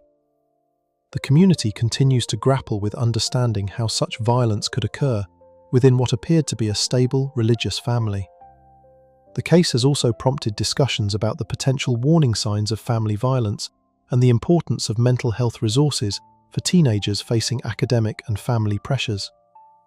However, many questions remain unanswered about exactly what motivated the teenager to take such drastic action against his own family members. The Humiston family home has since undergone renovation, with the owner planning to sell the property. Some neighbours have moved away from the area in the year since the tragedy occurred, as the quiet community struggles to come to terms with the violence that shattered their sense of safety and peace. Before we move on, if you're enjoying this analysis, please consider subscribing. It helps the channel tremendously. Today, the case continues to move through the legal system as attorneys on both sides prepare for what will likely be a complex and emotional trial. The outcome will determine whether the teenager spends his life in prison or receives a lesser sentence that could allow for eventual release. Meanwhile, the four-city community continues to remember the Humiston family and support the sole survivor as she builds a new life without her parents and siblings. Case 9. Laurie Vallow Daybell. Laurie Cox was born on June 26, 1973, in Loma Linda, California, and grew up in a Mormon family. Her parents were tax protesters who followed sovereign citizen ideology and had conflicts with the IRS for about 20 years. Laurie married her high school boyfriend in 1992 when she was 19 years old, but the marriage ended in divorce shortly afterward. In October 1995, Laurie married again and had a son named Colby in 1996, but this marriage also ended in divorce in 1998. She worked as a hairdresser during this period, and in 2004 was a contestant in both the Mrs. Texas beauty pageant and appeared on the game show Wheel of Fortune. Those who knew her during this time described her as seeming like a mother of the year. In 2001, Laurie married Joseph Anthony Ryan Jr., who adopted Colby and gave him his name. The couple's daughter, Tylee, was born in 2002. However, Laurie and Ryan divorced in 2005, and they became involved in a bitter custody battle, during which Laurie accused Ryan of inappropriate behaviour toward both children. In February 2006, Laurie married Charles Vallow, a businessman who commonly went by Charles rather than his full name, Leland Charles Anthony Vallow. Friends said this appeared to be a happy marriage at first, and the family seemed to be living an ordinary life together. Charles had previously been married and had connections to extended family members who would play important roles later. But this seemingly normal family life would eventually take a dark and twisted turn that no one could have predicted. In 2013, Charles and Laurie adopted Charles's grandnephew, Joshua Jackson Vallow, who was known as JJ. The boy was born with substances in his system due to his biological parents' addiction problems and had spent time in the neonatal intensive care unit. He was cared for by his grandparents, Kay and Larry Woodcock, who were Charles's sister and brother-in-law, before being adopted by Charles and Laurie. JJ was eventually diagnosed with autism, which required special attention and care from his adoptive parents. Despite his challenges, JJ developed a close bond with his older sister, Tylee, who took on the role of protective big sister. Family friends remembered how Tylee proudly cared for JJ and joked that he felt like her own child, rather than just her little brother. Around 2015, Laurie became interested in the books written by Chad Daybell, particularly his Standing in Holy Places series. Chad was an author who wrote fiction about doomsday scenarios and preparing for the end of the world. Over the next few years, Laurie became increasingly invested in radical religious beliefs, reading books about near-death experiences and listening to podcasts by excommunicated Mormons. In October 2018, Laurie attended a Preparing a People event where she met Chad Daybell in person for the first time. Chad was married to Tamara Tammy Douglas, whom he had married in 1990, and they had 5 children together. Chad worked as a copy editor and had established Spring Creek Book Company, through which he published his apocalyptic novels. But Laurie's meeting with Chad would change both of their lives forever and set in motion a series of events that would devastate multiple families. Chad and Laurie quickly developed a connection based on their shared interest in end-times prophecies and religious extremism. They began recording religious podcasts together and spending increasing amounts of time discussing their beliefs about the approaching end of the world. Friends who knew Laurie noticed significant changes in her behaviour and thinking during this period. By 2019, those close to Lori observed that she had become obsessed with strange religious ideas. Her friend Melanie Gibb later testified that she heard Chad and Lori talking about zombies, which they described as people whose souls had been replaced by dark spirits. Lori's former friend April Raymond told investigators that Lori had started referring to her husband Charles as a demon. On January 31, 2019, Charles Vallow became so concerned about his wife's behaviour that he went to the police. Police body cam video shows Charles telling officers that Lori had become unhinged and was making threats against his life. He told police that Lori believed she was a god, preparing for the end of days, and that she had threatened to eliminate him. Charles filed for divorce from Lori and expressed in court documents that he feared for his safety and the safety of the children. He was particularly worried because Lori had told him she no longer cared about him or JJ and had disappeared for 58 days at one point, leaving him to wonder where she had gone and what she was planning. During this time, friends noticed that Lori was using increasingly disturbing language to describe family members. She had begun referring to people as having dark spirits or being possessed by demons. This type of thinking would eventually extend to her own children, with devastating consequences that were already being planned in her mind. The religious extremism that had started with reading Chad's books was evolving into something much more dangerous. On July 11, 2019, Charles Vallow went to the house in Chandler, Arizona, where Lori was living with Tylee and JJ. He was there to pick up JJ for a planned visit, but an argument broke out between Charles and Lori's brother, Alex Cox, who was also at the house. During this confrontation, Alex shot and passed Charles, then called 911 to report the incident. Alex claimed he had acted in self-defense after an argument and was not charged with any crime at the time. However, Charles had previously told police that Lori had been threatening to end his life, and he had been worried about exactly this type of incident occurring. The shooting eliminated Charles as an obstacle to Lori's relationship with Chad and her increasingly extreme plans. After Charles's death, Lori and the children moved from Arizona to Rexburg, Idaho in September 2019. This move brought them closer to Chad Daybell, who lived in the area with his wife Tammy. The relocation also removed Lori and the children from the Arizona authorities, who were familiar with the family's recent troubles and Charles's concerns about Lori's behavior. In September 2019, Tylee Ryan was last seen alive during a family trip to Yellowstone National Park. Lori's friend Melanie Gibb later recalled that when she asked about Tylee during a visit, Lori claimed that Tylee was being difficult and had been sent away. Lori described her daughter as having a dark spirit and acting like a zombie, using the same terminology she and Chad applied to people they believed were possessed.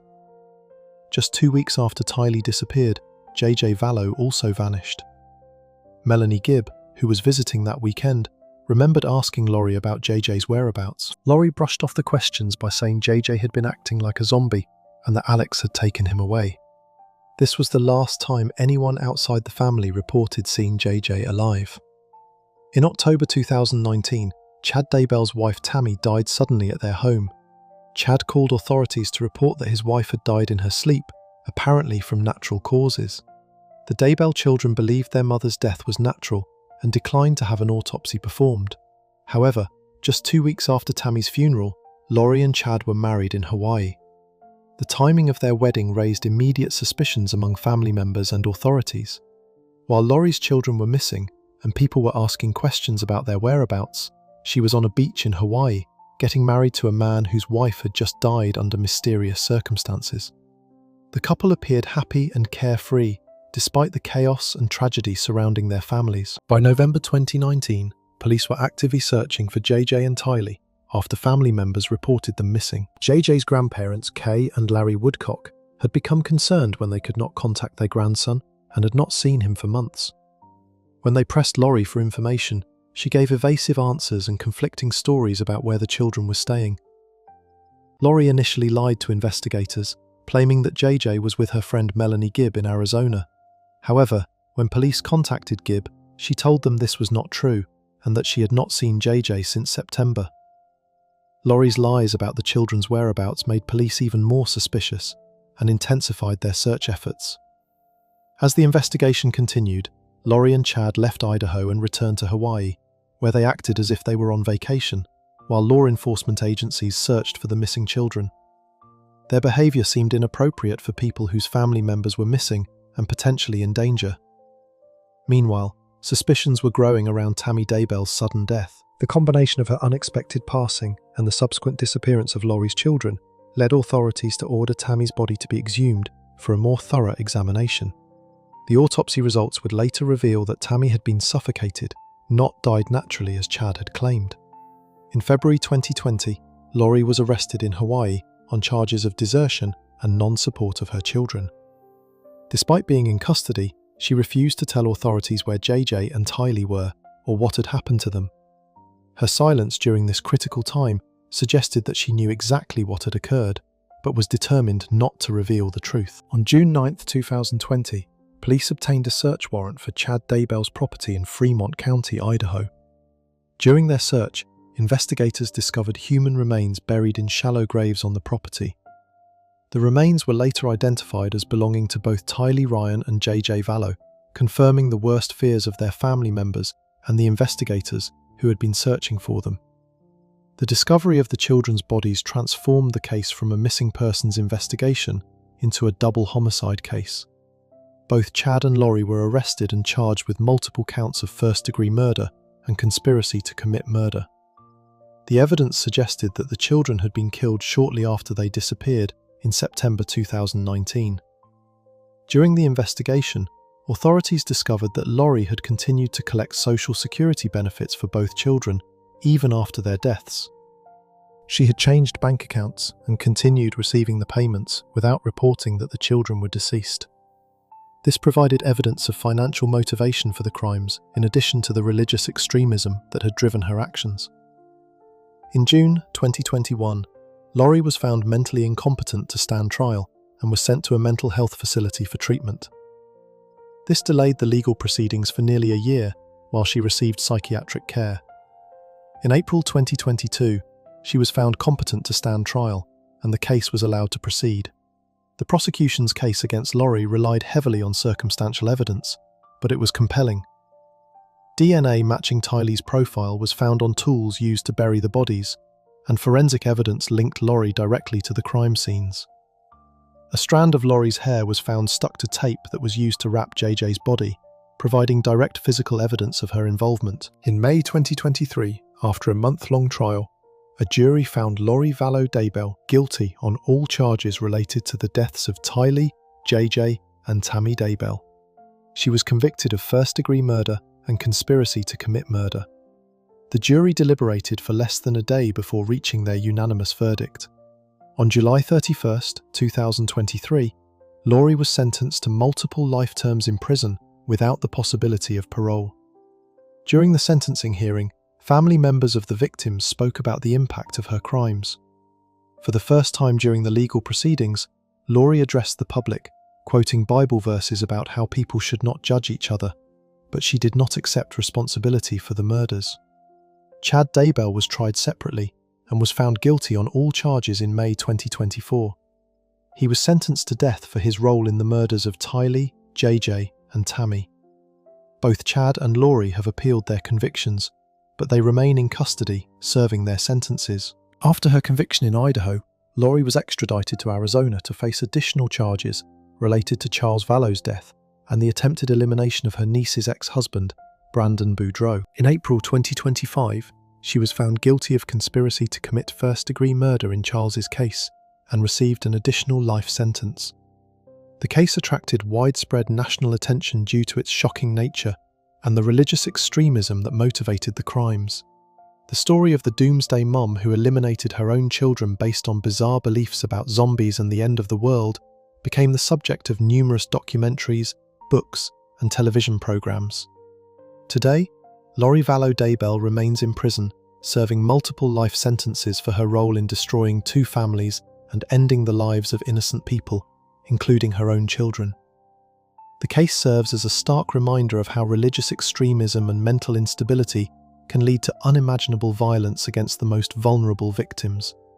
Before we move on, if you're enjoying this analysis, please consider subscribing. It helps the channel tremendously. The families of the victims continue to mourn their losses, while trying to understand how someone who appeared to be a loving mother could commit such horrific crimes against her own children and others who trusted her. The case has left lasting trauma on the survivors and the communities affected by these senseless acts of violence. Case 10. The Bathtub Girls. Linda Anderson was a single mother living in Mississauga, Ontario, Canada, with her 3 children. She worked as an X-ray technologist, but was unemployed at the time of her passing in 2003. Linda had been married twice, but both marriages ended badly.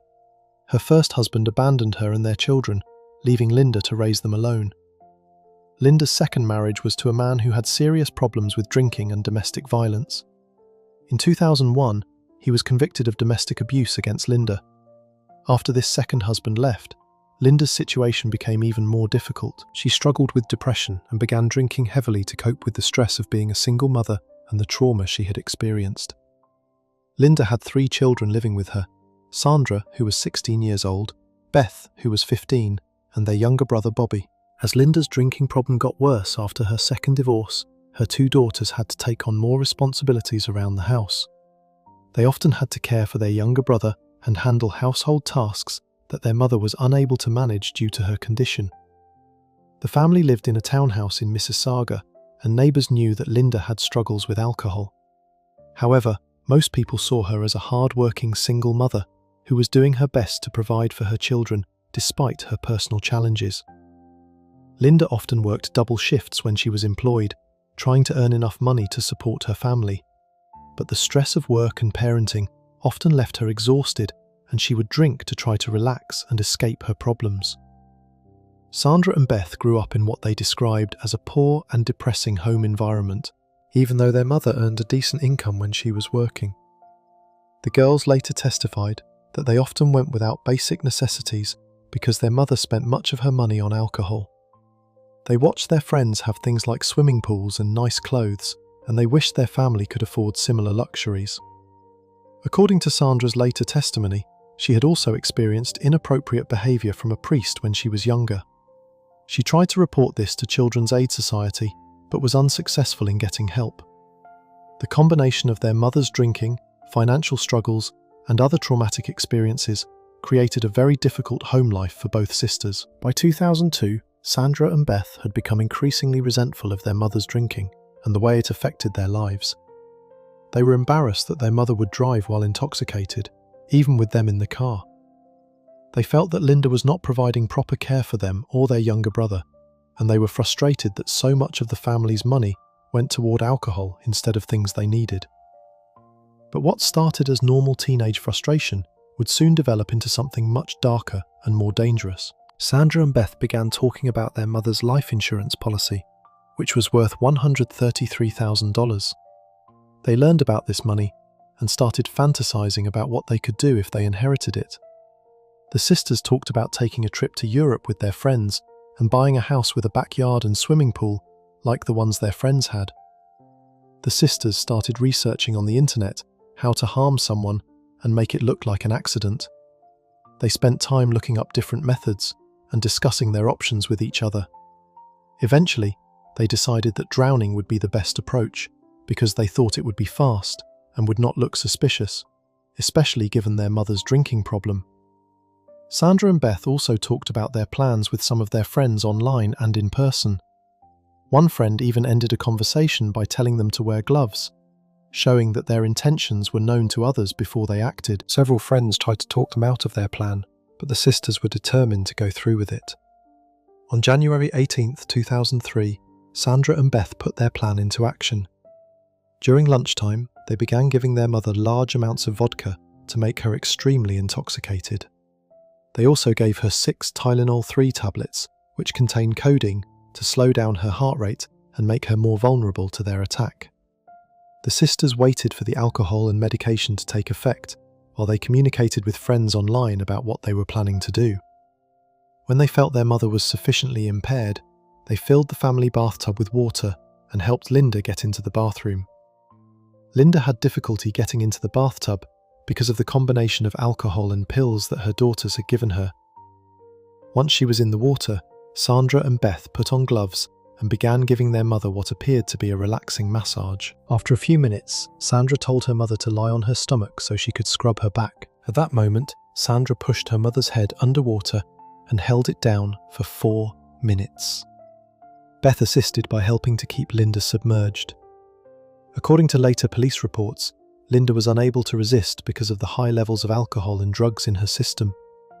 The autopsy would later show that she had 5 times the legal blood alcohol limit for driving and 3 times the safe level of codeine in her blood. After Linda stopped moving, the sisters checked to make sure she was no longer breathing. They then left the house and went to a nearby restaurant with friends to establish an alibi for themselves. When they met up with their friends at 6:51 p.m, they actually told them that they had eliminated their mother, treating it as something to celebrate rather than keeping it secret. The sisters returned home around 10:30 p.m. and called 911 to report finding their mother unconscious in the bathtub. They told the emergency operator that they had left the house around 6 p.m. when their mother was intoxicated and planning to take a bath. The 911 operator instructed them to remove Linda from the tub and perform CPR, but the sisters cried and said they could not revive her. When police and paramedics arrived, they believed Sandra and Beth's story about their mother accidentally drowning while intoxicated. Given Linda's known problems with alcohol, this seemed like a plausible explanation for what had happened. The cause of death was initially determined to be accidental drowning, secondary to alcohol intoxication. For almost a full year, it appeared that the sisters had successfully gotten away with their crime. They received the insurance money as they had planned and seemed to be moving on with their lives. However, both sisters had a serious problem keeping their secret, especially Sandra. Sandra began drinking heavily after her mother's death and started telling people about what she and Beth had done. She spoke openly about the crime at school, at the shopping mall, and at parties. She told her boyfriend Donnie about the situation, and he was so disturbed that he broke up with her rather than report her to police. At a party in early 2004, Sandra was drunk and told a young man about how she and her sister had drowned their mother. She explained details about the planning and execution of the crime. The young man was shocked by what he heard and felt suspicious about Sandra's claims.